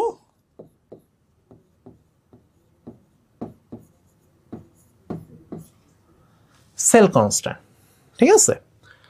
আর ইকুইভ্যালেন্ট কন্ডাক্ট্যান্স, এটার জন্য আমরা প্রথমত আমি আপনাদের ইকুইভ্যালেন্ট কন্ডাক্ট্যান্সের সিম্বলটা একটু চেনাই। ইকুইভ্যালেন্ট কন্ডাক্ট্যান্সটার থেকে লেখা হয় হচ্ছে ল্যামডা দিয়ে। আপনারা সচরাচর মানে এই ল্যামডার সাথে পরিচিত, এটা হচ্ছে ছোট হাতের ল্যামডা, ঠিক আছে? আর এইটাকে আমরা বলি হচ্ছে বড় হাতের ল্যামডা। বড় হাতের ল্যামডা বোঝানোর জন্য আমরা এই ফর্মুলাটা অ্যাপ্লাই করি। তো ইকুইভ্যালেন্ট কন্ডাক্ট, এখন ইকুইভ্যালেন্ট কন্ডাক্টেন্সকে এটাকে আমরা লিখতে পারি kappa by 1000 into N. N means এটা নর্মালিটি,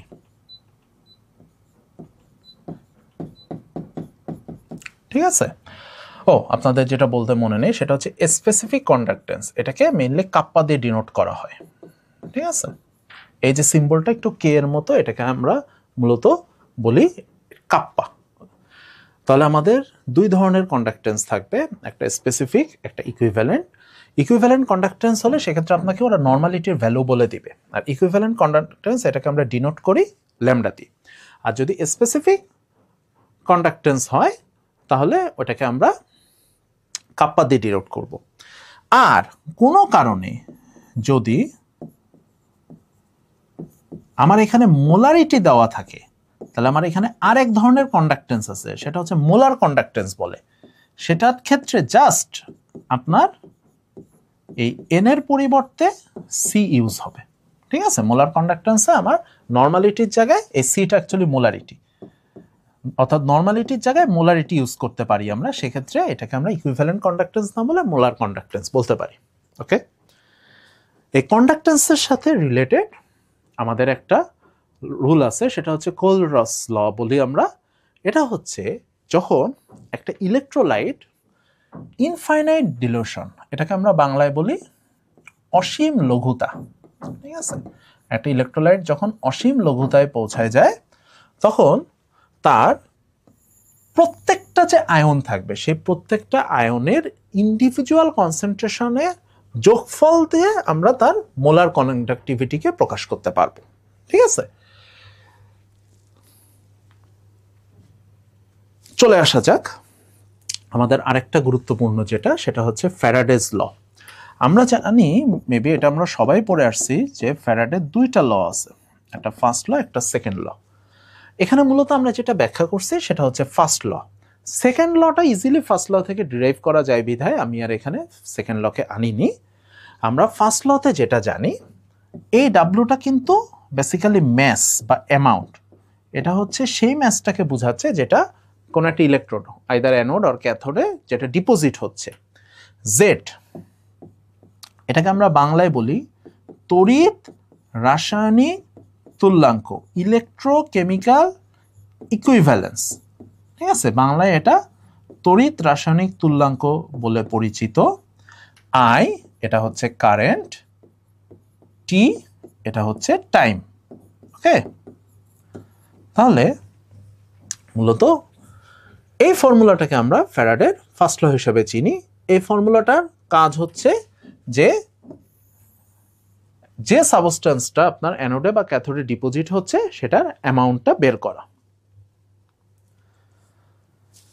এখন আমরা ফ্যারাডের ফার্স্ট ল দিয়ে আমরা একটা প্রবলেম সলভ করি। আমার কাছে জানতে চাওয়া হচ্ছে যদি 1 অ্যাম্পিয়ার কারেন্ট, তার মানে এটা হচ্ছে আমার আই, 1 আওয়ার ধরে, খেয়াল করেন আপনার টাইমটা অবশ্যই আপনাকে সেকেন্ডে কনভার্ট করতে হবে, তাহলে 1 আওয়ার মিনস এটা আপনি ধরবেন 3600 সেকেন্ড, ঠিক আছে। তাহলে আপনার কাছে জানতে চাওয়া হচ্ছে যে কপার সালফেটের মধ্য দিয়ে যদি আমরা কারেন্টকে ফ্লো করি তাহলে কি পরিমাণ কপার ডিপোজিট হবে। তাহলে আমরা যে ফর্মুলাটা শিখলাম সেই ফর্মুলাটাতে আমরা যদি এই ভ্যালুগুলো বসাতে চাই, দেখেন আমার একটা আননোন থেকে যাচ্ছে, সেটা হচ্ছে জেড, ইলেকট্রোকেমিক্যাল ইকুইভ্যালেন্স। জেড বের করার জন্য আমাদের একটা ফর্মুলা আছে, সেই ফর্মুলাটা হচ্ছে এম বাই এনএফ। এম হচ্ছে atomic mass or molecular mass, কপারের ক্ষেত্রে সেটা হচ্ছে 63.5। এনটা একটু ঝামেলা করে। এন এর ক্ষেত্রে আপনারা জাস্ট একটা জিনিস চিন্তা করবেন, এখানে কপারের যোজনী ভ্যালেন্সিটা কত, ঠিক আছে।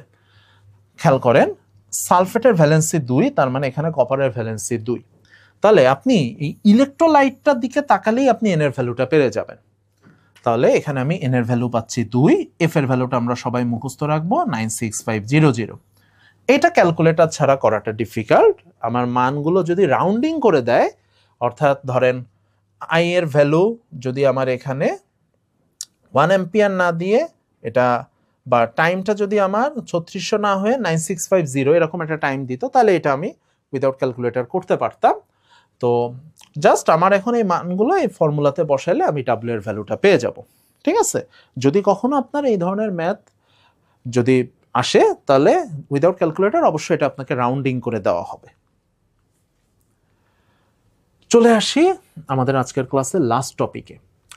লাস্ট টপিকের মূলত আপনাদের এখানে যে টপিকগুলো এখানে আলোচনা করার কথা সেটা হচ্ছে আমরা কেমিস্ট্রিতে যে মাপামাপির কাজগুলো করি, পরিমাপের কাজগুলো করি, ঠিক আছে, পরিমাপের কাজগুলো আমরা কয়ভাবে করতে পারি। এখানে আমাদের পরিমাপের কাজ করার ক্ষেত্রে আমরা দুইটাই ব্যবহার করি। ক্লাসিক্যাল মেথড অনুসারে আমরা একটা হচ্ছে যখন আমরা কোনো কিছু পরিমাপ করব তখন আমরা যখন যন্ত্রপাতির সাহায্যে পরিমাপ করি তখন সেটাকে আমরা বলছি ইনস্ট্রুমেন্টাল অ্যানালাইসিস। আর আমরা যখন আপনার কোনো কেমিক্যাল অ্যানালাইসিসে আপনাকে বলা হচ্ছে যে মানে মূলত আপনার এখানে পার্থক্যটা হলো আপনার ভলিউমেট্রিক অ্যানালাইসিস বা গ্রাভিমেট্রিক অ্যানালাইসিস এগুলো মূলত আমরা বলছি কেমিক্যাল অ্যানালাইসিস। আর ইনস্ট্রুমেন্টাল অ্যানালাইসিসটা মূলত আমরা বিভিন্ন ধরনের ক্রোমাটোগ্রাফি যেগুলো আমরা সেগুলো নিয়ে যখন আলোচনা করব তখন সেটা হচ্ছে ইনস্ট্রুমেন্টাল অ্যানালাইসিস। এখন বিষয়টা হলো এই ক্রোমাটোগ্রাফির উপরে আমাদের একটা ডিটেলস লেকচার আছে, এটা হচ্ছে আমাদের লেকচার নাম্বার 10। লেকচার নাম্বার 10-এ আমাদের এই সবগুলো ক্রোমাটোগ্রাফি আবার ডিটেলস আলোচনা হবে। যেহেতু এই লেকচারটা আপনাদের জন্য অনেক লেন্দি বড়, এই কারণে আপনাদের এই লেকচারে জাস্ট এখানে নামগুলো রাখা হয়েছে, ডিটেলস আলোচনাগুলো এটা আমরা লেকচার 10-এ করব। ওইখানে আপনাদের প্রত্যেকটা ক্রোমাটোগ্রাফি ডিটেলস আলোচনা হবে। তাহলে লেকচার 3 আজকে আমাদের এখানেই শেষ হলো। আপনারা ভালো থাকবেন, সুস্থ থাকবেন। পরবর্তী লেকচারে আশা করি আপনাদের সাথে আবার দেখা হবে। ধন্যবাদ।